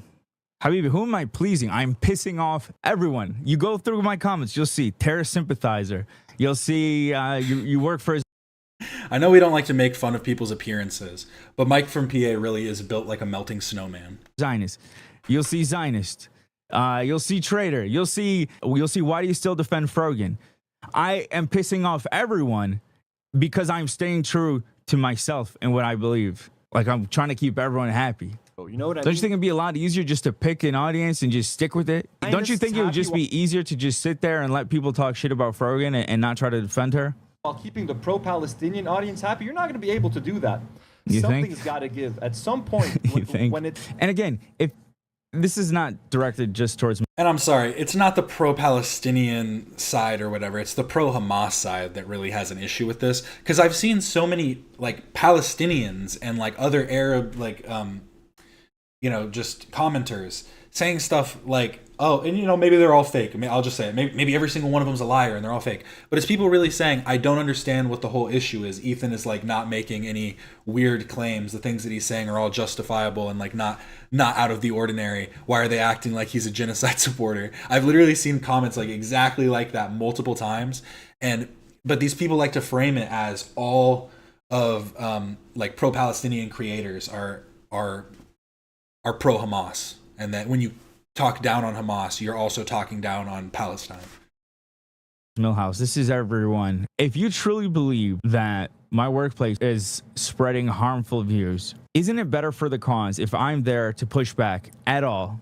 Even if it's not up to par with what you guys want, even if it's not enough, isn't it good to have me there? Like, sincerely. You're not going to keep him happy no matter what, unless you start shitting on Hassan every day. But you don't want to do that because you know that Hassan isn't a piece of shit anti-Semite. So down. And by the way, the only person out of all these people calling me out that has said to leave the crew alone has been Hassan, just for the record. The only time I've ever heard Hassan talk about me or Lena, he said to leave us alone, that we're in a tough situation. You know what I mean? You can't sit on 9 hours a week on a Hasbara Zionist podcast and then a couple hours on your solo stream being like, yeah, but I'm pro-Palestine because I reacted to a Palestine video on my stream. It's almost as if I'm trying to do what I can with what's in my control. My stream, my social media accounts, I have been posting about Palestine nonstop. That is what I own. I don't know if you guys know that. I know you guys want me to be homeless. Listen, again, and I've said this before, even if you accept your idea of what's going on and where I work, do you guys not understand that I'm not a doctor? I can't just transfer to another hospital. Do you guys understand that? Again, bro, Frogan understands that. She said that she knows the job market's hard right now and that it could be difficult to leave the position that you're in, but you have to stand up for what you believe in, AB. Zionist much? I'm not even saying I want to leave my job or anything like that. I'm just saying, do you guys not understand that? Would it be more helpful if I'm homeless? Would that help? Would that help the cause? You want me to go stand on Skid Row with a fucking, you want me to take my Palestinian flag and say free Palestine? Then I could hold my head high? Then you'll be happy? You're offsetting that 2-hour stream that you're doing with 9 hours of fucking work for fucking like a Zionist entity at this point, AB. Like, you have to make a choice, my man. You have to make a choice. You can't play both sides. I've made the choice to stay with people who treat me like a human being. Yeah, it's not like the H3 podcast donates to Israel. It's not like they're in any ties with Israel. People can have differing opinions and still collaborate and still work together and still be friends. And the fact that all of you think that it's like, oh no, they're a disgusting Zionist and they should be fucking destroyed is like the whole problem. That is literally the crux of the issue. That's my choice. That's what I've decided. Of the field on a fucking genocide. You're not gonna... There was a point where I honestly considered going back home, and honestly was like, and nothing to do with the way I was being treated by anyone, but because of all the hate me and Lena have been getting. There was a short few months where I considered it, but then as time went on, and I've seen how unirrational a lot of these people are, and I've seen how they take things out of context. They just want to use me as a chess piece. I'm like, what am I thinking? I'm going to walk away from what I've always wanted, which was to live out here, to be involved in YouTube. I'm going to walk away from my dream for people who are irrational, who will, if it's not today, tomorrow will drop me like nothing if I'm not 100% in agreement with them. I don't want that. I don't want these people in my audience. I don't want these people as my friends. Like, I don't know how hard it is to understand that, like, y'all are just not reasonable. And you'll never make progress by being insane. And again, I'm not directing this at Milhouse. This is to everyone. And then I'm the enemy. And then you only have smoke for me, Milhouse. I'm the fucking problem in this. Bro, you think This is why it was so hard for me to find his fucking name. He just calls himself Milhouse now. Like, he's just like owning it, but it's like, bro, I can't. If I Google Milhouse, you don't come up. You're not the most famous Milhouse. I'm sorry. I'm the first one to fucking call you out. No, but you were more popular as a child. Your opinion was the only one that I actually even cared about. Because you're in Lebanon. You're a dude who's in the middle of this. So I actually cared about your opinion. I don't care about Mike from PA or any of these other fucking haters. Any of these bad empanadas who are off the hinges. I thought from the clips I saw of you, you were being understanding and you were being kind to me and Lena. But again, I think the snark got to you. Yes, Habibi, you think that I'm afraid of you, or like why I was hesitant to talk? No, I was trying my best not to follow these with my mouse because I was wondering where they all went. I was like, oh. I was looking at the light bars too. Very interesting. I'm wondering where he got these. I'm sure he's talked about it. Talk about you in the first place? Yeah, because I don't want to start with you. I don't like the way that people weaponize Arabs against each other. I don't like it. And that's why I defended you also with this most recent thing. Me calling you barbaric. No, I was not calling you barbaric. I was defending. I wasn't going to call him out for saying unirrational. But he was flustered. It's not a big deal. We know what he meant. Unirrational. You mean they were acting rational, AB? Caught him. Freudian slip there. I was defending you against people falsely saying that you wanted to R-word my mom and sister, because I don't think that's right. Even if you were talking shit about me and Lena. See, us Arabs, we tend to have a problem with being divisive. It's the reason that Israel's able to even do what it does when it's surrounded by so many Arab countries. Well, that and the backing of the United States. But yeah, we really do have a problem being divisive, and I do not want to contribute to that, even if I disagree with people. And I'll get hate for saying this, but whatever. Okay. Even if a white guy said it, we agree. And that's why I stepped in. I was like, right. If you're not going to listen. Sorry, but he's right. All right, that's fine. But then, please, your whole quarrel with me is that I'm not standing up for my people. Well, this is a literal, specific example of someone going against another Arab. I mean, literally, if they're wanting to say that he's right, they should also say, but he probably shouldn't say that. Mike, you shouldn't be the one to make that claim. Like, leave it to us, bruh. We got it, bruh. Y'all good? When he's in an argument with a white guy. So, who's going against their people? Get his ass. That's the thing. I don't want to have beef with him. I know he's going through it. I don't agree. I don't agree with some of the horrible shit. Some of the horrific shit he said. When they say the horrific shit I said, they're talking about me reacting to Israelis running from the Iranian bombing. Again, it was a legitimate response after Israel attacked the Iranian consulate in Syria. No civilians died. There was one civilian that died, unfortunately. We were just having some fun after 7 months of watching babies getting blown up on our phones. And that is an issue, to assume that because one is happening, it's justifiable to laugh at the deaths of others. It's never okay to accept when unjust killings happen. Like, plain and simple. I don't understand how they try and argue that point so much. In Palestine, okay? So you'll be okay, AB. Seeing Israelis getting a small taste of their own medicine was a little bit cathartic, AB. So I don't think what I said was crazy. And again, I don't think it's crazy for you to say, living in Lebanon, like being Lebanese, okay, I can understand why you would have that sentiment, but I can still think that it's a crazy thing to think in general. Like, if someone in America was going no, that's actually, they're right, I'd go, I don't know about that part, but I understand why they believe, why they feel like that. Crazy when you look at it in context. I know I'll be okay. I'm not worried about me. Clearly, I'm not worried about me. Which is why I try to defend other Arabs in the perception of our people. I don't want to be the guy to start beef with another Lebanese dude who's living in Lebanon that's actively being bombed right now. I don't want to be the guy. I don't want to say that he shouldn't feel a certain way because I know he's living there and he's going through it. But I guess that's the difference. Difference between what? Twitch to watch this clip and they'll say, no, the difference is you do this and you work for this. Okay, whatever. And show you. I guess he's trying to say, like, that's the difference between you and me. Like, I'm willing to go for him, even though he's Arab, but he's not going to attack me because I'm Arab. And AB, we've been very nice to you, man. You've never attacked him ever, actually. We've been very generous. We've been very charitable. I constantly get criticized on Twitter, in the comments, in the live chat for... Okay, I understand why they annoy you. That was a very, Why are you getting mad at him? This is your co-host. You've actually never said that to him? Calm down. He's not in the room. Maybe he's watching this later. Being way too charitable and way too nice. Everyone's like, stop giving AB a second chance. Stop giving AB more chances. He's shown us his true colors. He has picked a side, okay? And I'm always defending you because... Did Hassan really say that he's the MLK and Bad Empanada is the Malcolm X? Okay, can I also bring this part up? People were talking about how Malcolm X, like, oh, Martin Luther King realized towards the end or whatever that the... whatever. Google's Notebook Oh, helps me we're going live. We're going live early. All my study materials in one It's place. happening. Well, thank you so much for watching. But all I was going to say is that Malcolm X disavowed his violent actions towards the end of his life. But regardless, thank you so much for watching. Remember, go enjoy the H3 podcast. Go watch it. Remember to like and subscribe if you haven't already. I do this every Monday, Wednesday, and Friday, but I won't be here this Friday because I'm going to a graduation. But I will be back Monday, Wednesday, Friday. It's the truth. It's the truth. Remember to like, comment, and subscribe. We're almost at 500 subscribers. I need it. I need it.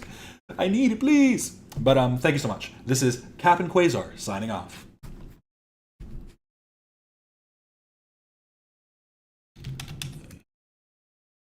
Okay.